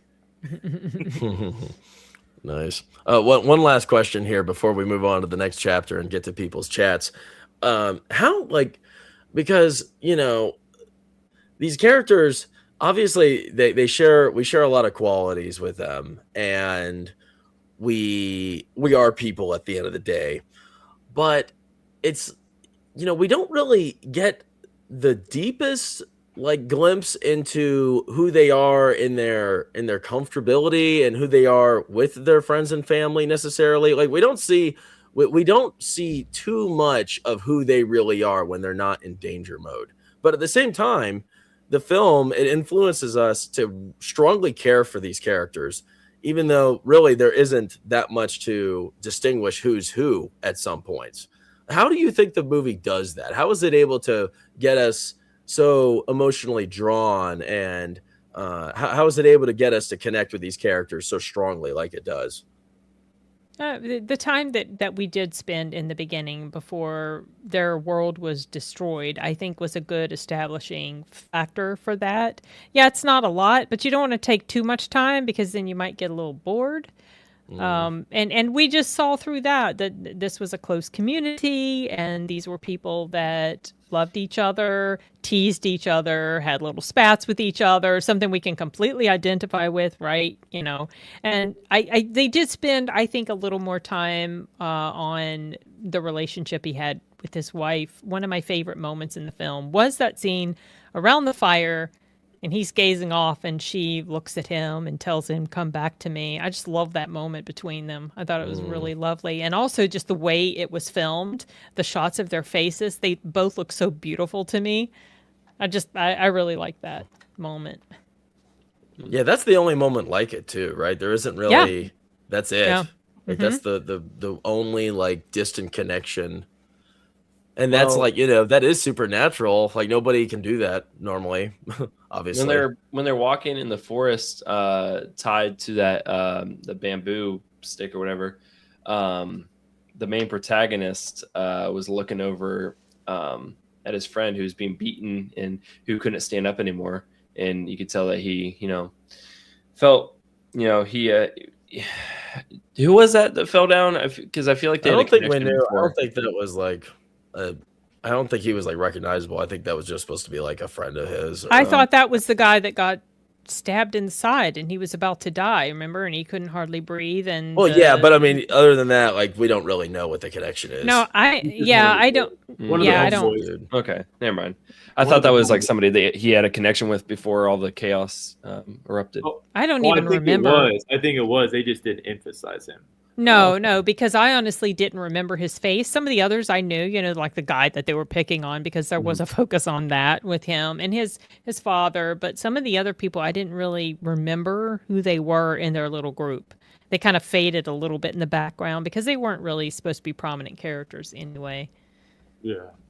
Something I was thinking about was like great filmmakers are great manipulators of like the human emotion. And so as something they say like in public speaking, if you make your audience laugh first, then you can really get them in the palm of your hand, and then you can move in on different subject matter. And I think if you ever think about it, like some of the most manipulative people or like good at using people are usually like really funny. And so it's very brilliant in the beginning established. I mean, that is funny. That is really funny. They're giving them the boar balls and then the peppers and stuff. It does. It invokes this emotion. It takes your guard down as an audience. And it makes you like they take these movie and these characters into your heart. So then immediately you see them get traumatized as it traumatizes you too. It really if it would have immediately started with them getting raided, it just wouldn't quite been as much of a journey would have been. No, It would have because been run by the mill. Like, why am I supposed to care? I mean, obviously, because you don't have that emotional connection with them. That's why that beginning part was so important. You had to care about these people. I actually didn't think it was funny what was happening to that poor guy. I felt so bad for him. I thought they were being a little cruel, but whatever. It seems like that. humor. I guess. Nice. Yeah. Bunch of douchebags. I was happy because I thought the old guy was being nice, but no. So did I, and he was a little turd. I Just like actually the thought it was others. funny, the look of seriousness on his face. I Like, rubbed me down there. And when I was watching So it, I remember mean. what happened, and I was like, it's actually pretty funny, the straightness on his face, like just staring at him, and you're like, oh my god, that's so funny. That's straight. And he's the one that's like laughing the hardest. He's like rolling on the ground laughing. It's messed up. It's messed up, bro. Not cool. Almost like frat boy humor, the way they're all messing with each other. With the frat boys. What a frat party that was. Just a couple bros. Just a couple bros, for real. Here, we'll move on to the next chapter here. This is when, man, this is so interesting once we get into the city. My gosh. So, yeah, the captives, they finally reach the massive, decaying Mayan city. And deep within its bounds lies a horrifying nightmare, pyramids dripping with blood. They witness public heart extraction sacrifices on a giant pyramid, surrounded by white powdered slaves and bloodthirsty common folk.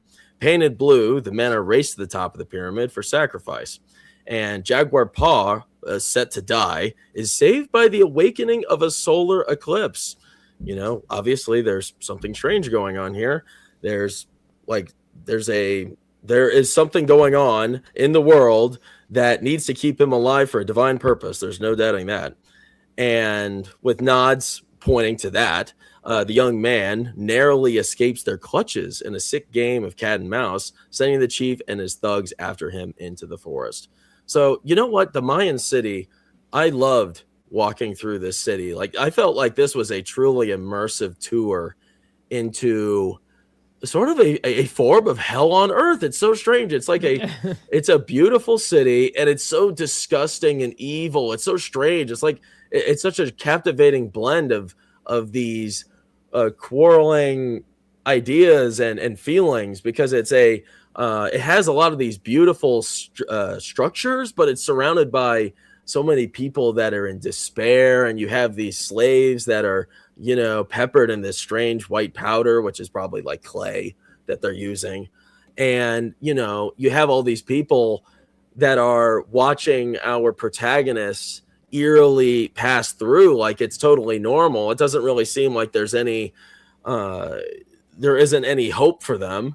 And along their trek, there really isn't any hope for them. And, as they tour into the space where the sacrifices are made, it's even worse. You see all of these people. And like you said, Ben, it's like that red anthill where, everything is, everyone is a collective. It's a collective. They all have sort of the hive mind mentality. And that's what happens here. And it's, upon this pyramid where truly evil, terrible things happen. And I think in this sequence, I really enjoyed the entrance to this experience where our heroes are walking through the hall and they see the mural on this side, and it's sort of giving them a preview as to what's going to happen next.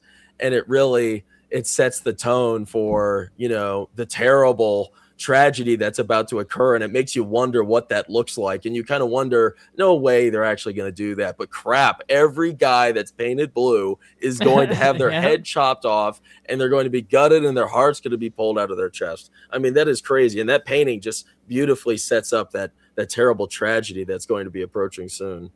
Genius filmmaking, because it like one of the greatest gifts about this movie, it's a gift to us as society. It really is. They're like it's the show no tell, but you're seeing it all through their perspective. It's like you're going through this big old wicked fun house. It's like a Halloween fun house, not Halloween, and it's only from their perspective.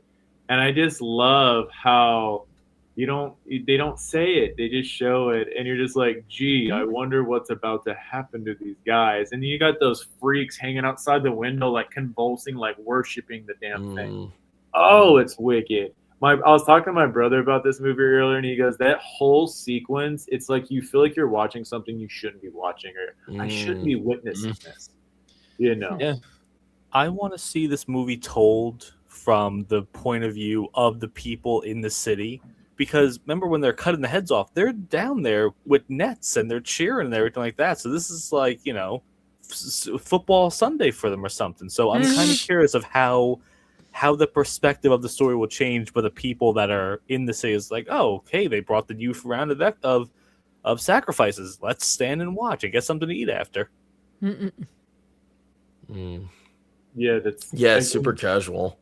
When you're just like from a young age, when you're a witness to that and you're just getting desensitized, it's like why we try to keep our kids from watching certain things. It's like the way they emphasize they're at the top of the pyramid. And I love how it's almost like, in a weird way, it's like the main head honcho of all the Mayans. He's the emperor. He doesn't say anything, but you just get these quick zoom in shots, and he's very impressive. He's got these like green eyes, and he's very intense.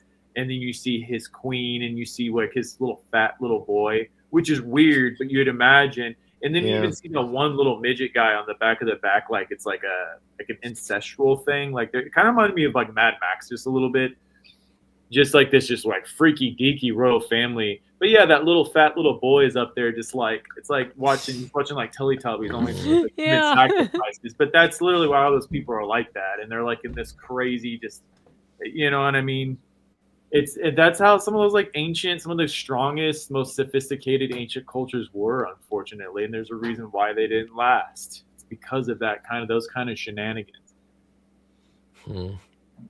Yeah, it's crazy how many people were like on board for that too, and I think that like once you got to the top of the pyramid, that little boy, that just added something else. Like you just saw how deeply wicked all of this was, and I think there was Mel Gibson, he just does such a great job at playing all of your emotions against you, right? There's so much to take in once you go up there. Like once Jaguar is up there, you have the executioner who is really sick on his own, and you can tell that he has some sort of, influence over him. And then in the corner, you have the witch doctor doing his strange ritual, which you are totally right. It sort of seems like something, it feels real. It feels like there's actually some sort of enchantment being done here. And they're giving him the human hearts, and he's putting the little human hearts on the fire, and then you kind of wonder, gee, why are they cooking those hearts? And that even adds, it's like every possible texture they could add to this scene, they add to this scene.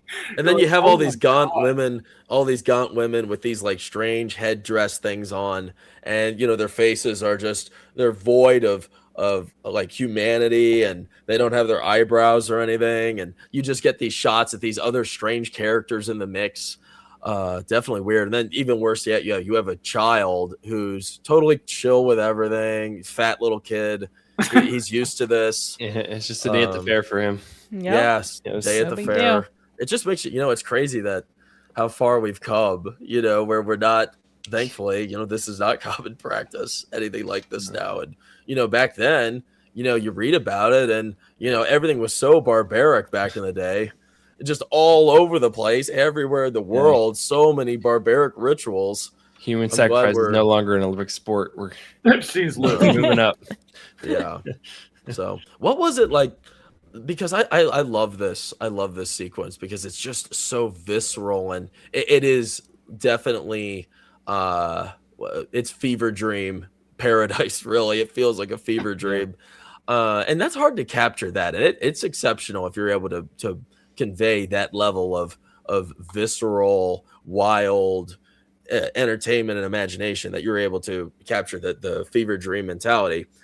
So what is it about this sequence here that feels just utterly hopeless? Because I mean, there's been cracks along the way where it seems like there's a way that, something good come from this. There is an exit, but when you get to this point, it just feels like there's nothing good that could happen beyond this level.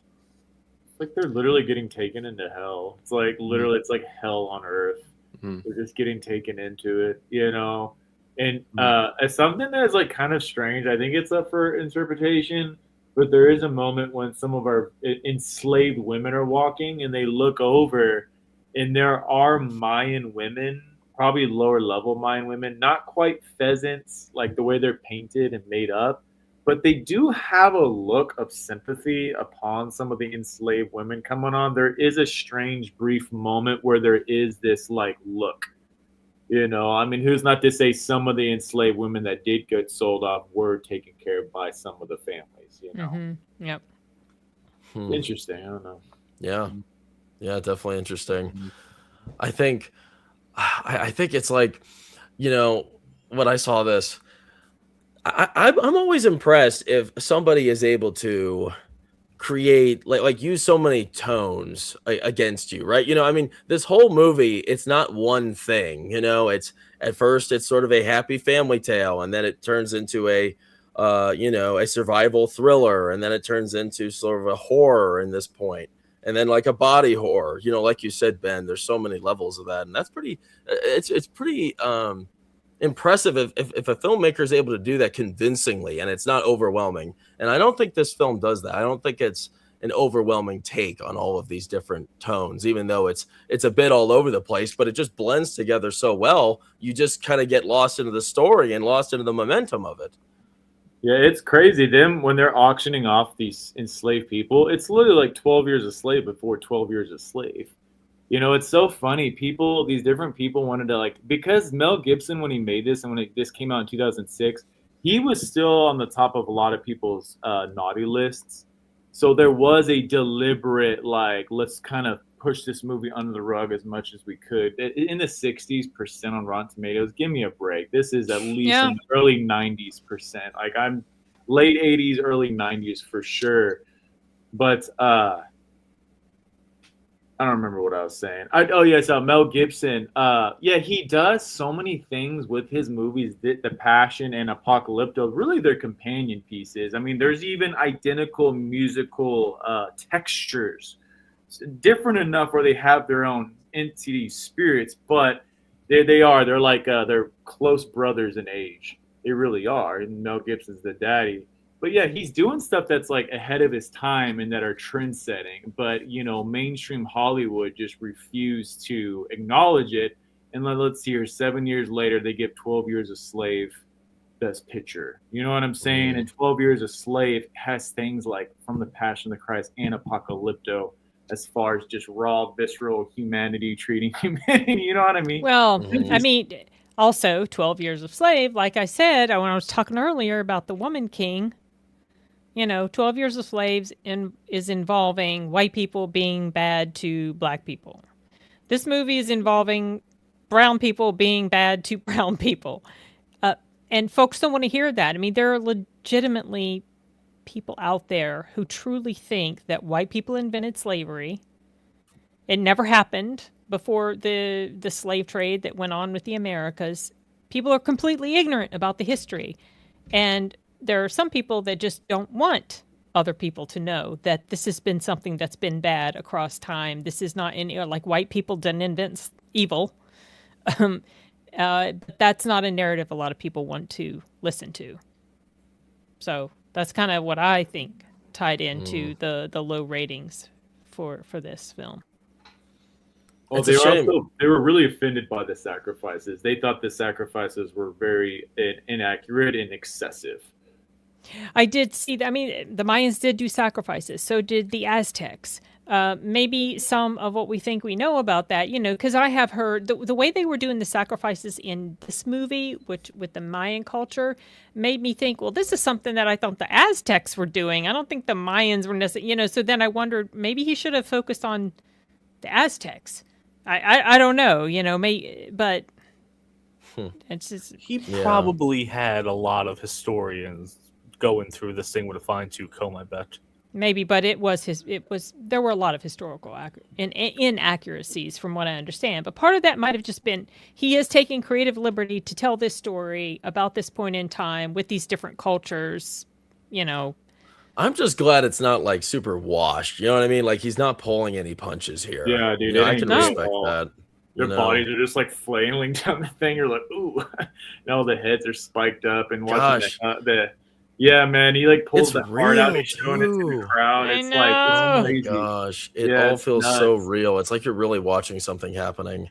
But what's trippy though is how like beautiful the setting is. Their outfits are out the wazoo, and the production design and the color palette on the.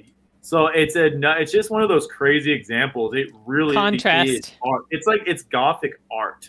You know what I'm saying? It's dark art. It's beautifully painted, but it's a beautifully painted picture of blood. You know what I'm saying? It's just very crazy. And I think a lot of bougie, stuck-up artistic people have a problem with their art form. They think being hijacked by the crazy man. Oh, the crazy man, crazy Mel is hijacking our fine art. We should be the ones coming up with it. Well, you should have came up with it in the first place. You know what I mean? Yeah, they can still come up with it. Yeah, they could do it. Do it, please. I'd love that. Here, let's get to a few of these chats before we move on to the next chapter. We appreciate you all joining us and talking to us in the chat. Boca for $2. Thank you, Boca. We always appreciate you very much. The makeup and prosthetics are amazing. Yeah, man. Gosh, there definitely should have been some Oscar awards here. I mean, come on. They're insane. I was really surprised. And that's what it's like. These sorts of things, they just add to the immersion. That's how you get lost in these films, is just how convincing it is. And you know what's really convincing, which is going to sound weird, is all the dead bodies. My gosh, all those dead bodies. They really just made the entire atmosphere so bleak and horrific. Yeah, it's twisted, no doubt. I feel like they just felt really real in this. I don't know how they did that exactly, but it just felt, it was unbelievably just real. And Everybody totally did immersive. their job, man. Everybody did their job. The prosthetics team did their job. Fake body creators did their job. Look at this. Boca's got a good fact. The blue body paint was reportedly the accurate color from that time. Oh, okay. It's a nice blue, a very nice blue scent. And it did not win any Oscars, by the way. I just checked. Oh, and then Brown Eyes. I wish there were more movies highlighting ancient South American civilizations. I can't think of many aside from this one and The Fountain. City of God is insane. Check out City of God. That movie is like, that's a crazy gangster movie in Brazil. That's harsh. Very good. Very good. Okay. Yeah. Check that out. I've heard of that one. Yeah, Nice. Chuck. It's one of the greatest of the 21st century. It's nuts. Dang. All right. Sweet. Um, you know, while watching this really reminded me of Far Cry Primal. I don't know if any of you guys ever played that. Oh my gosh, great game! Wasn't it a great game, World War Joe? Oh yes, it was. I'm thinking I would love this to be a video game. This world is so interesting. Hell, give me a Far Cry game in this right here. Throw us right in here. This is literally a Far Cry game. It looked like a Far Cry game too. It literally looked just like a story of a Far Cry game. It's perfect. So just Far Cry, you need some ideas. Your last game was Duke. Adapt this. There you go. I don't need any money. If you want to give me a donation, that'd be great, but it's all good. No. Yeah. Definitely video game potential here. Well, let's go on over, or let's see, real quick. I thought this was funny. Boica, Gibson makes us believe the world is real, just like Galliardo makes the rest of us feel. I don't know. If I take off this headset, you just. So Boica doesn't believe you're going to bold in the next 10 years. I hope not. Thanks, Boica. No, I don't think you will either. Nice. That's funny. Yeah, appreciate it, Boica. Let's move on over to the next part of the story. It's about to get interesting again. We are on the hunt. We are on the hunt, people. This might be one of the longer cat and mouse routines I've ever seen. And it feels like it's a long time. It doesn't feel overdrawn, but you spend a long time after Jaguar Paw, he escapes and he becomes the prey in this high stakes manhunt, of course, after killing the son of the chief, who is like, kind of the head honcho of this raiding party. He's really pissed and he starts going after Jaguar Paw.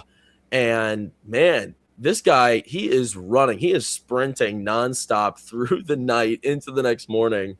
And he takes a breather and, oh crap, he's still behind him, which really makes you wonder if, is that possible? Is that really possible even back then? I don't know. I don't think so. But, nevertheless, the chief and his elite warriors, they have pretty good luck and they track him all the way down. And, crazy enough, Jaguar Paw, he attracts a jaguar, which at first is trying to kill him, but ends up being a useful distraction, which buys him a little more time for his escape. So that's a pretty interesting sequence there. A bit of intervention again from a supernatural power, it seems. And, along this long trek, he, it's funny because he's running in this, like, it seems like he's just running in a straight direction most of the time until he hits the what is it called? The waterfall. And, at the end of the road is his wife and his kid. That's pretty convenient that he just kind of stumbled into that. We're not there yet, but we will get to that. I just think that is kind of funny. But, nevertheless, something that makes this escape situation interesting is that he's using a lot of his jungle knowledge, of how to like craft these traps. And, he finds ways to turn the tables against his aggressors, which there's quite a few. I think there's like 7 or 8 of them, quite a few running after him. And yeah, eventually he gets to this point where he can't return and he plunges into the waterfall. He's fine. And they trace him there, and a couple of them, actually all of them, they jump into the waterfall themselves, and 1 or 2 of them dies. And again, we get another terrible situation where Jaguar Paw, he ends up in some quicksand, and he narrowly escapes that too. And he dons this black jaguar skin, which ends up freaking out the Mayans. Pimp as hell. Yeah. Pimp as hell. Hell no. It was not a good look. It looked kind of cool though. Kind of cool. Reminded me of Predator almost. Yeah, a little bit. There you go. Yeah. I don't know. It was weird. It's like it's quicksand, but it's mud. So I don't know what you call it. I call it quicksand mud. But how was this chase sequence able to stay interesting for as long as it did? Because I thought this was a bit drawn out. But, nevertheless, I didn't feel like it was, a slog. And I think that it was, equally heart-aching and, it just didn't stop. Why was it able to keep up that momentum and stay interesting? Well, I feel like for me, it was interesting for all of the wrong reasons. Because, I feel like I was interested because of the suspense and the fear of, they're so determined on catching this guy that they're willing to stay up all night, and it just makes you wonder what they're going to do to him when they catch him. Like, they're not just going to kill him, they're going to do some horrific things. So the suspense there was there for me the whole time. I was just, kind of eyes glued to the screen, hoping that he wouldn't get caught. Yeah, the main villain says it. He goes, "When I catch him, I'm gonna peel his skin and then make him break his own skin." That's and right. you're just like, "Yeah, that sounds about right." I would have that look on my face Jaguar has in the first part of the chase. Oh yeah. But well, it's interesting. The Mayans' arrogance and their bloodthirst. It's like it goes down to none of that. Jaguar wouldn't have gotten away. That guy wouldn't have lost his son. They wouldn't have those issues.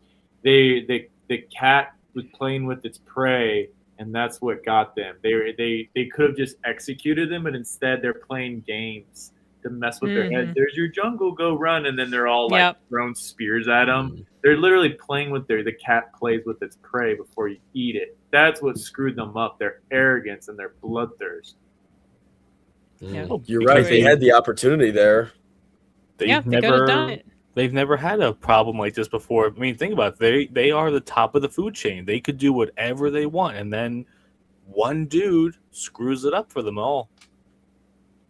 And the rat guy was stupid for letting Jaguar observe and study.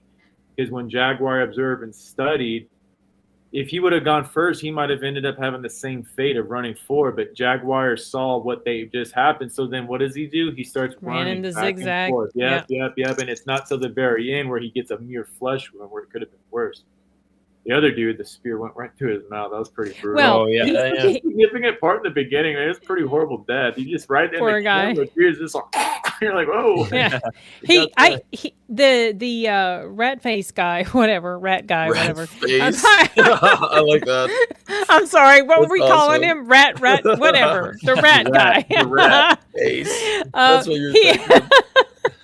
I'm sorry. It's late. My brain's not functioning. He might have. Yeah, it was stupid of him to do what he did, but I think he did that because I feel like he was getting some sense of enjoyment out of instilling fear. Look, this is what's going to happen to you. Haha, Yeah. And it came around to bite him. He just didn't think beyond that moment of wanting to get enjoyment out of instilling fear in his prey, in his victim. Yeah. I think what I thought about and the best comparison I could get from the whole chapter of him finally getting back into his natural habitat, slowly recovering through his own natural remedies. I mean, even back to the sinking holes. The way he survives it is because that's his territory. He knows that you don't fight it, you let yourself sink, and then you slowly move forward, and that's what saved him. But to me, it's like David and Goliath, and he's like David, and David took on Goliath with what he knew best. Where in these guys, he's outnumbered, he's outweaponed, he's got his wound, but he takes them out. Well, the jungle takes them out because they're foolishly pursuing into a turf that's not their turf. But also, too, he takes them out once he starts making the offensive. But yeah, it's like David and Goliath, straight up. Yeah. It's pretty crazy. I don't know. This is where it's like, I think a lot of the movie is believable. Like, if I didn't know the history, I would, just totally fall for it. I mean, it all feels pretty real to me. I know that there is a savage past. I mean, have you heard of the Vikings, people? Like, it's bad, right? I mean, and, there's a lot of terrible stories about what Native Americans would do, too. There's lots of awful stories. Savagery is a real thing. And I appreciated that Mel Gibson, was blunt with it, right? And that he didn't shy from that. And but I feel like with Jaguar's character here and the other Mayans that were pursuing him, the fact that they sprinted all night into the morning and didn't really cease, I don't know. Does that feel real? Is there like a supernatural component to him physically? Is that what we're supposed to believe? Or is this supposed to be something that maybe they just had an incredible stamina back then and they were, I don't know, bred to be this this athletic, I don't know. This is where I get a little shaky on things. I could believe it, absolutely. And also, you have to understand, he wasn't just running from these dudes. He was running back to his wife To try and to child. save his family. So, Yeah, 100%. The adrenaline's taking over, and he's going all But night. this and is you like have- 12 plus hours, bro. I don't know I- about that. Sprinting. I could It's see gotta getting be. It was dark. It was late. Well, and yeah, then it's but morning. It cut some time, probably. I mean, I don't think he fell asleep along the way. How well, could we don't you? know. Like, what time of year was it? Autumn. You know, the amount of daylight changes. So I don't know. How long were the nights really? Yeah, Don't know. well, I think editing probably like kind of cut time, like Luke said. But Time also, too, compression, like, yeah. well, I have heard from just different people that have spent time like in the Amazon and like studied from like they can't necessarily because like there are actually like wild people that still live deep in the Amazon, but you don't mess with them and they won't mess with you. Like they just let me put it to you like this: like they'll kill you and cut you, they'll dissect you on the spot. Like there are wild people, but guess what? If we were to come in contact with some of those wild people, like in that part of the world, we would make new scientific groundbreaking discoveries because of the stuff that they know what to do, like starting fires in a moist jungle and just different things that they're able to do physically. And I've heard of like wild tribesmen in Africa, the hunters, they will just run for days and days and days and days and days. They're like mountain goats, these people. Yeah, One of the reasons why America's lost some of the wars that we did is because we went into their turf and we were not prepared for, even though they're just wearing sheets.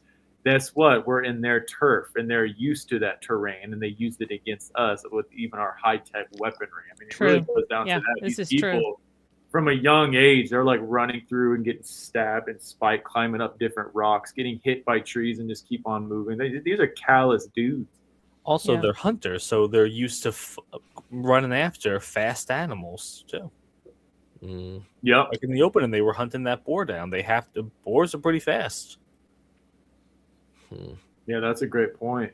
Yeah, and what I love about the Jaguar sequence, well, it's kind of funny. I almost feel bad for the Jaguar when they're all just like stabbing. You're like, what happened to this poor baby? That was like an infant Jaguar. Well, you see, it's like Jaguar Paw, he's hiding, but then you hear the baby, and he sees the baby, and he immediately knows, and then you hear Mama's growl, and some gay CGI Jaguar neither.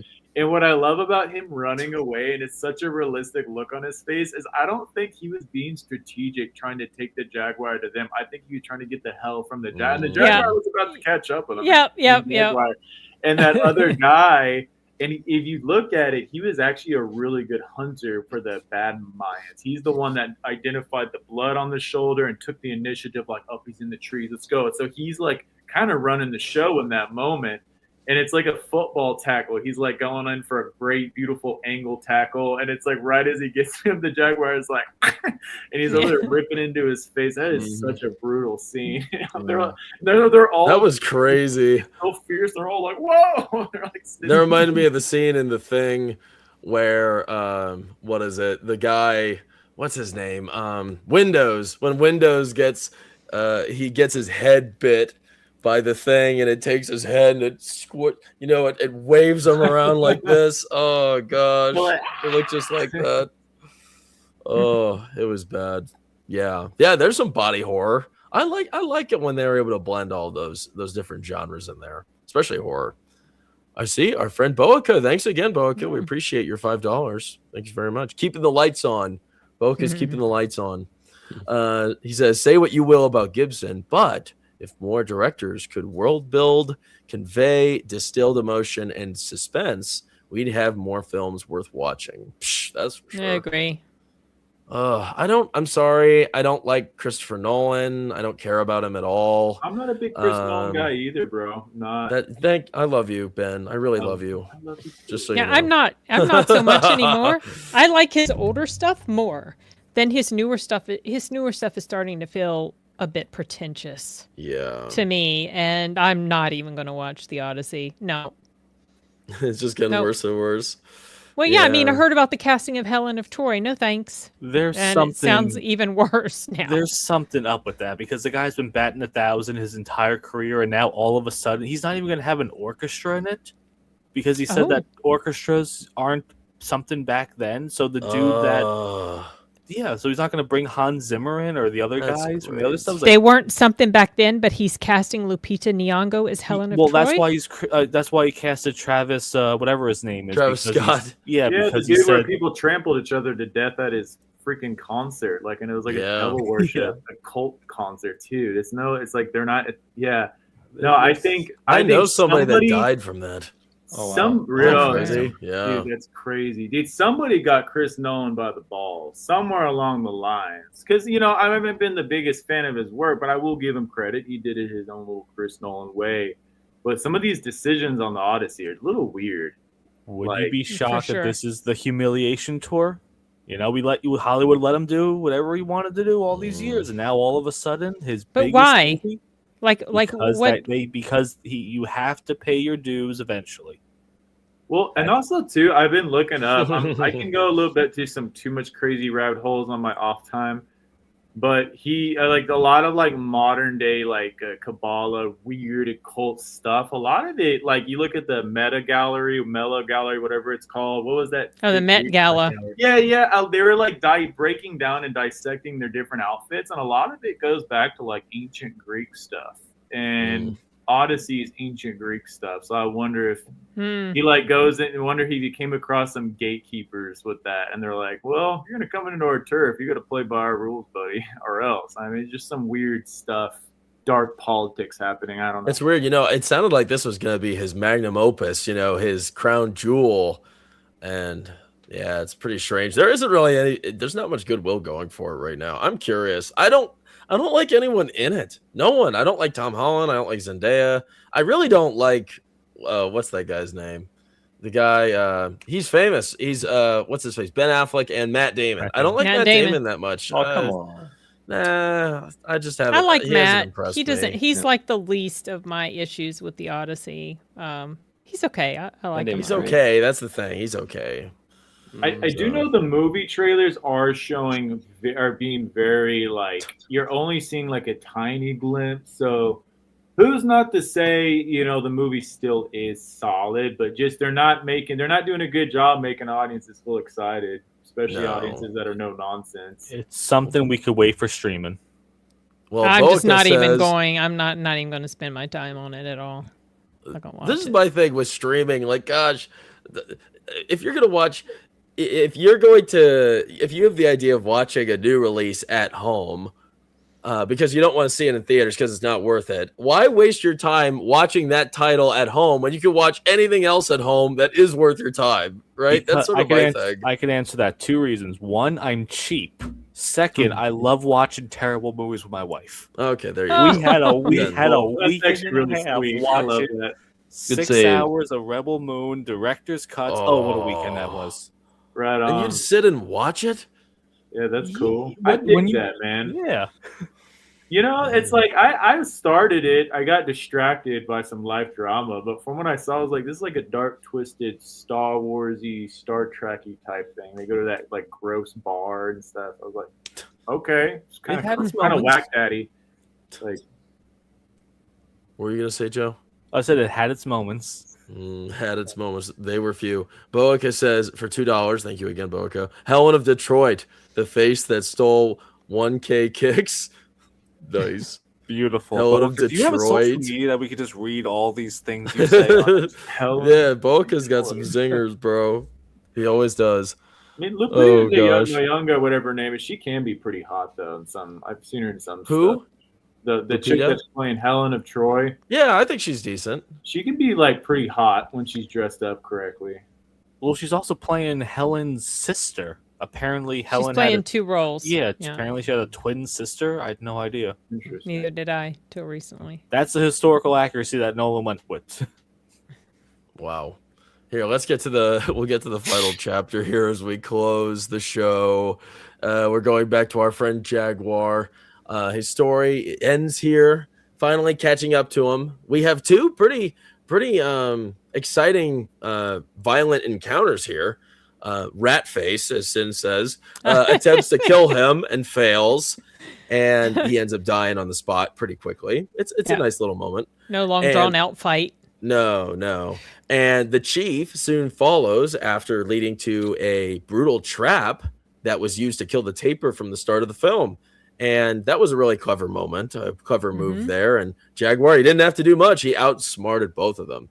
And Jaguar Paw, he finally reaches the sinkhole just in time to rescue his wife, which, it was a great moment, or a great, the time constraint was really, it was gripping pretty hard in this situation because of the rain. It was raining so much, and she is feeling all these birthing pains while she's in the sinkhole, and it's raining and it's filling up with water, and they can't really swim or anything, and she's with her child, and she gives birth to the baby in the sinkhole while they're drowning. It's pretty gross and weird, but that's Mel Gibson, right?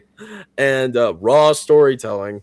But thankfully he gets there in time. They don't drown, and the baby's already born, so I guess he doesn't have to deal with that after all.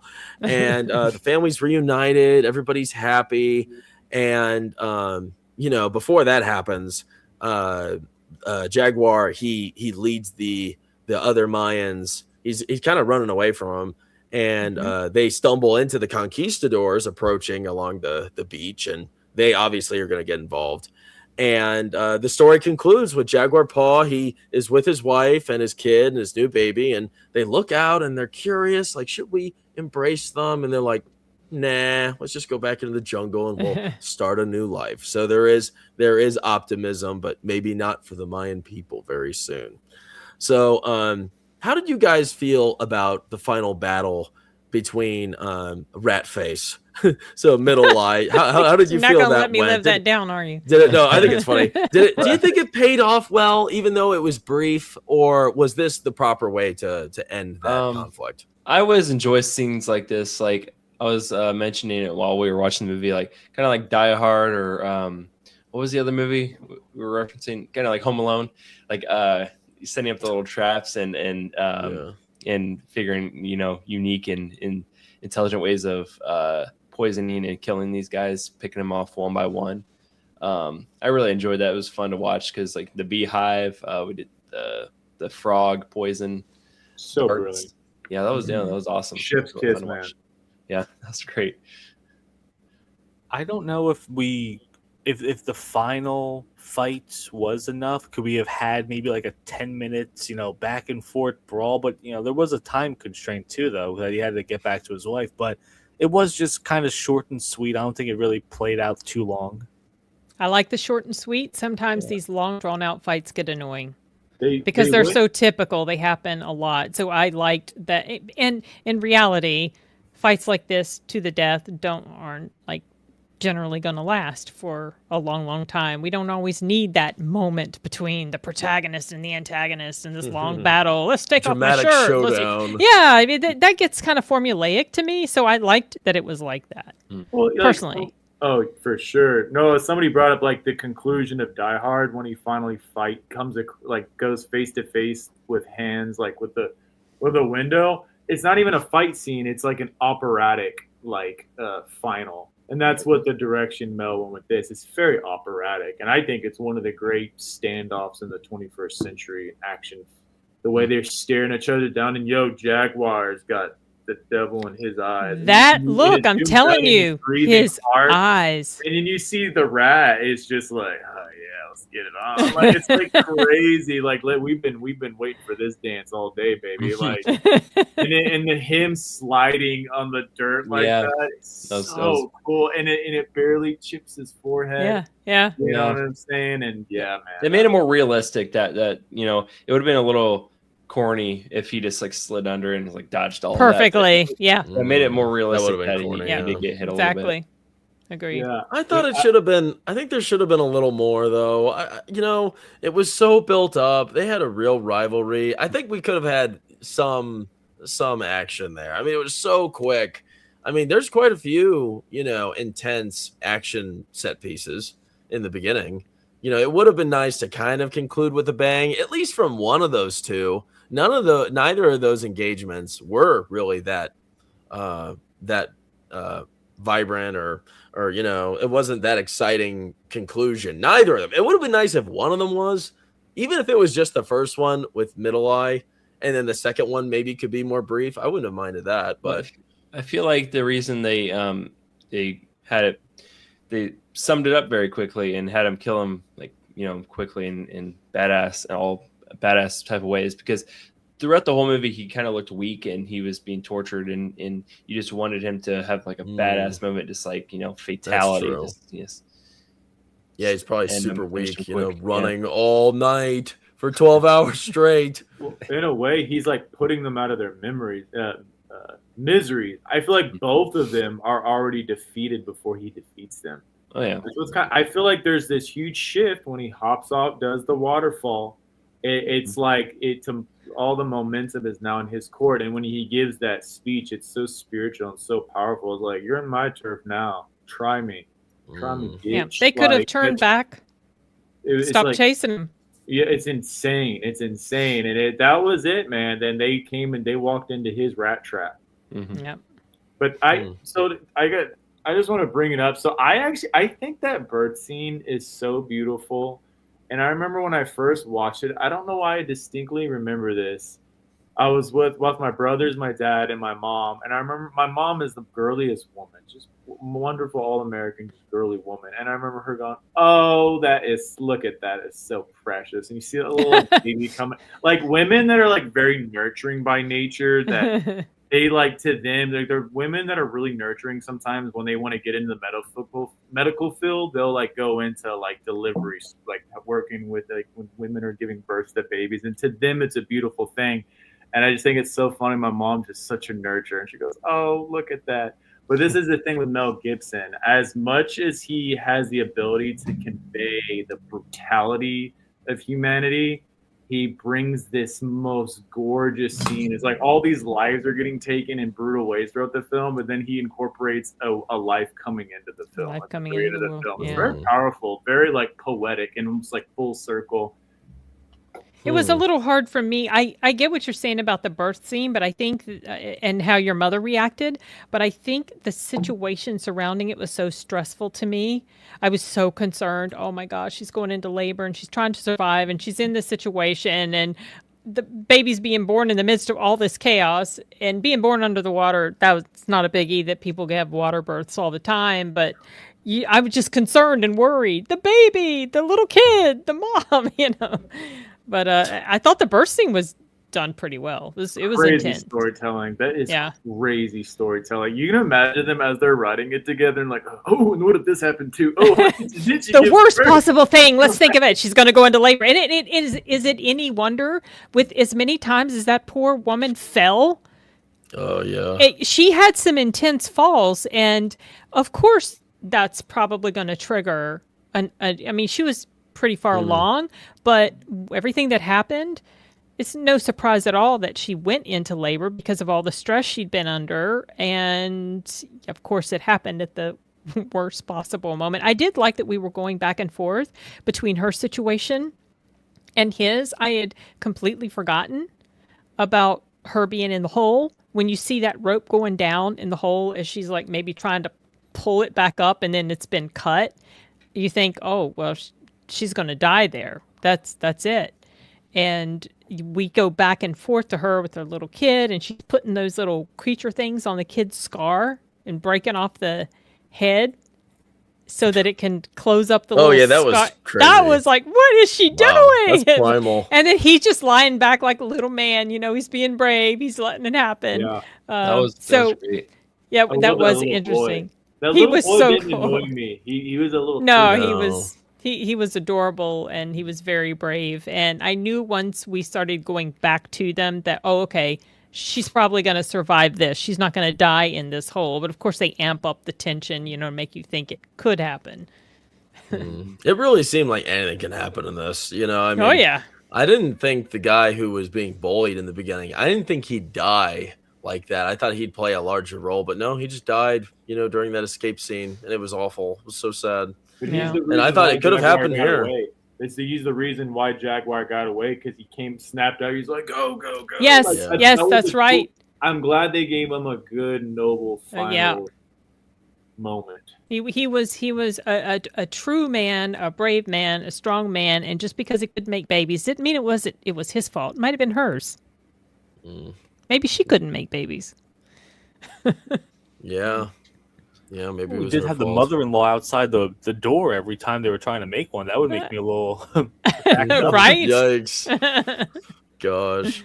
Why do you think, real quick, before we conclude for the night, why do you think Mel Gibson chose to make this movie? Because it seems like, of all the movies he's been in and the ones I'm familiar with that he's been, creatively involved with, there's never anything quite like this. This is really a standalone. Do you guys have any thoughts on this? He's really good at telling historical events, like retelling historical events, because like this particular period, I don't think it's been like told, in many films that like this bluntly and this accurately. He just does a really good job at it. Like it, related to, or didn't relate to, but it reminded me of Passion of the Christ. Like the brutality of all those scenes and the horrific realities of it.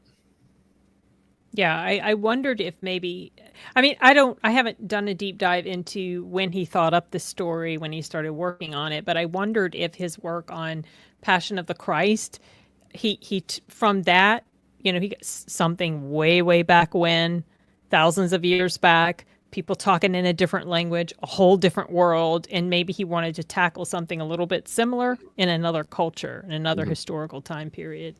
Well, it's interesting. His co-writer on the film is actually, I think, like Iranian, and he was Mel Gibson's assistant on Passion of the Christ.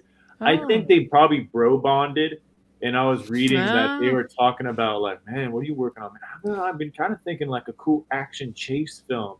And then as they started breaking it down, they're like, well, how can we make this original? How can we make this fresh? So it's like, then they went backwards. And then the way we geek about Star Wars, I love James Bond or whatever, or what have you. I think Mel Gibson's like that with history books. He's probably like Googling and YouTubing nerdy history. Oh, look at that. Like, you know what I'm saying? And he combined and he's obviously done some incredible action work himself as an actor. The Lethal Weapon films are stuntman extravaganza, Mad Max. So I think he was like, let's make this a chase, and then it's like, let's take away all the vehicles, let's make it primal, and let's do is just take this into an interesting part of history and culture. And I think I know as humans are like stubborn people, competitive people can be like, well, I've outdone myself in this way and I could do it. Well, how can I? So it's like he accomplished the passion with the dead language and all that stuff. So I think he was like, well, what can I do for this next challenge? Yeah. He is crazy. Mel Gibson's bipolar. He's a nut. Probably staying up all night in a manic. Just like, all right, put that down. Like, Well, I know something weird. I know he is adapting a series, like he's making a mini series about some other historical event. I'm not sure what it is, but it sounded odd. It didn't sound like something I've heard of before. I know what you're talking about. It's a religious one where it's almost like the Battle of 300, where I heard they were defending the city from like 1,000,000 soldiers or something like that. Yeah, it's like one of those cool. Though. Sweet. All right, nice. Well, we'll get to a few more of the chats, and then we'll call it a quits for the night, everybody. Our friend Kyle's here. What's up, Kyle? Gibson wanted to make an atypical chase movie that was surrounded by the turning point of a civilization. He's a genius filmmaker, aside from flight risk. Yeah. Come on. Don't discredit him. I still need to watch Flight Risk. It's fun. It's not supposed to be taken, it's not Godfather. It's definitely not Godfather. Boica, some of Gibson's underrated parts, Professor and the Madman, Bloodfather, and Payback. No, I don't know any of those. Oh, cool. Good to know. Heard of Payback, Oh, yeah. He's asking you a question. Sim, where do you get that wonderful art of the Joker? Oh, so this was something I downloaded from some website with movie art. And so I just downloaded it, printed it on fabric, and created a sound panel out of it.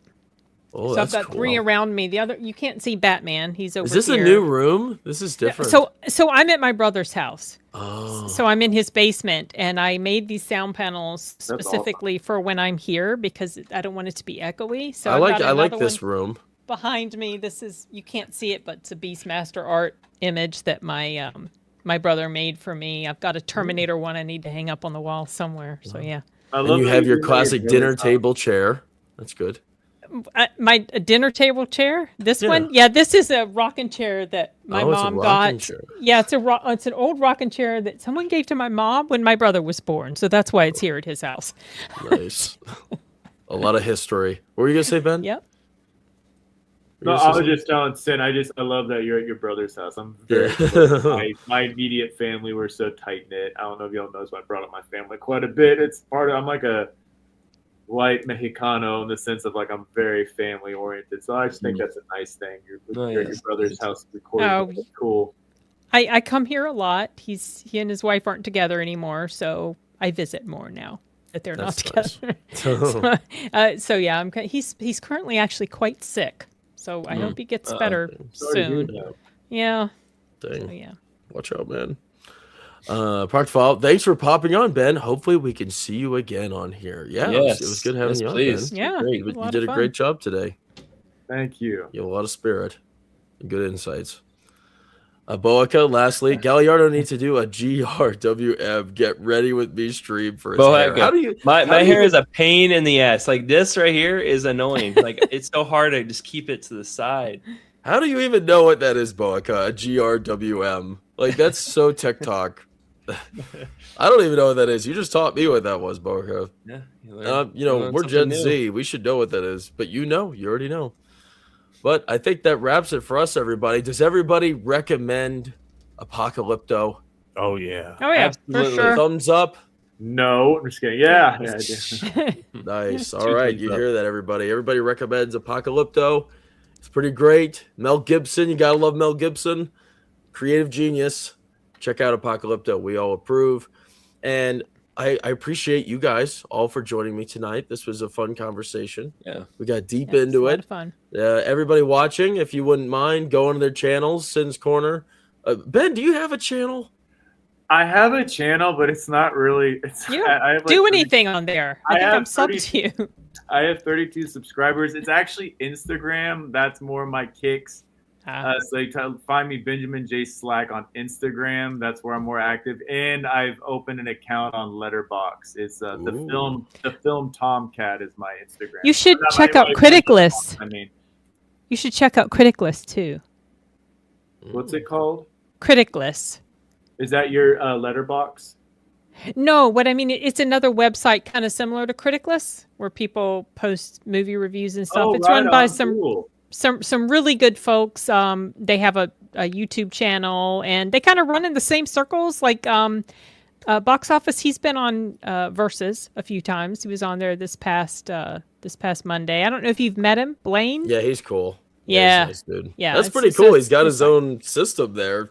You guys should that's check pretty it big. out. I post Yeah. primarily on Critic List. I still have Letterboxd, but I'll try to follow you too, Benjamin, on Letterboxd. But I recommend Yeah, it. I just followed There's you, a man. picture of my cat by the sink. It's the film. Ooh, nice. I So like bougie. cats and I like movies. Can you type the name of your Letterboxd account in the private chat? Yeah. All right, and everybody be sure to check out our friend World War Joe too. He's also active on YouTube. We always appreciate you joining us, Joe. Thank you. Yep. And next week, tune in next week, everybody. Gen Z reviews The Elephant Man. Next Tuesday, 9 p.m. Eastern time. You're not excited for that, Luke? I mean, I just heard a lot about this movie. And Oh man, it's gonna be bleak. I've had this title in my head for quite some time, and I'm ready to talk about it. I'm excited. So that'll be our first time watching it, and we'll be Which joined by movie? another panel. The Elephant Man. Elephant Man. Oh, right on. That's cool. Yeah. Yeah, that'll be good. We'll all cry together, everybody. But we appreciate you guys as always. If you don't mind giving us a thumbs up and subscribe to this channel so you can catch us live every Tuesday night, 9 p.m. Eastern time. We greatly appreciate your support. We appreciate everybody's chats in the chat. It's always fun to see what you guys have to say. And we'll see you guys next Tuesday, 9 p.m. Eastern time. Appreciate you guys. Give him the Bye. Duke and give him the dog. Never forget. Peace out.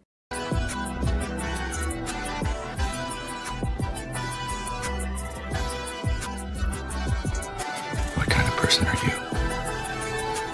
Are you the kind that sees signs?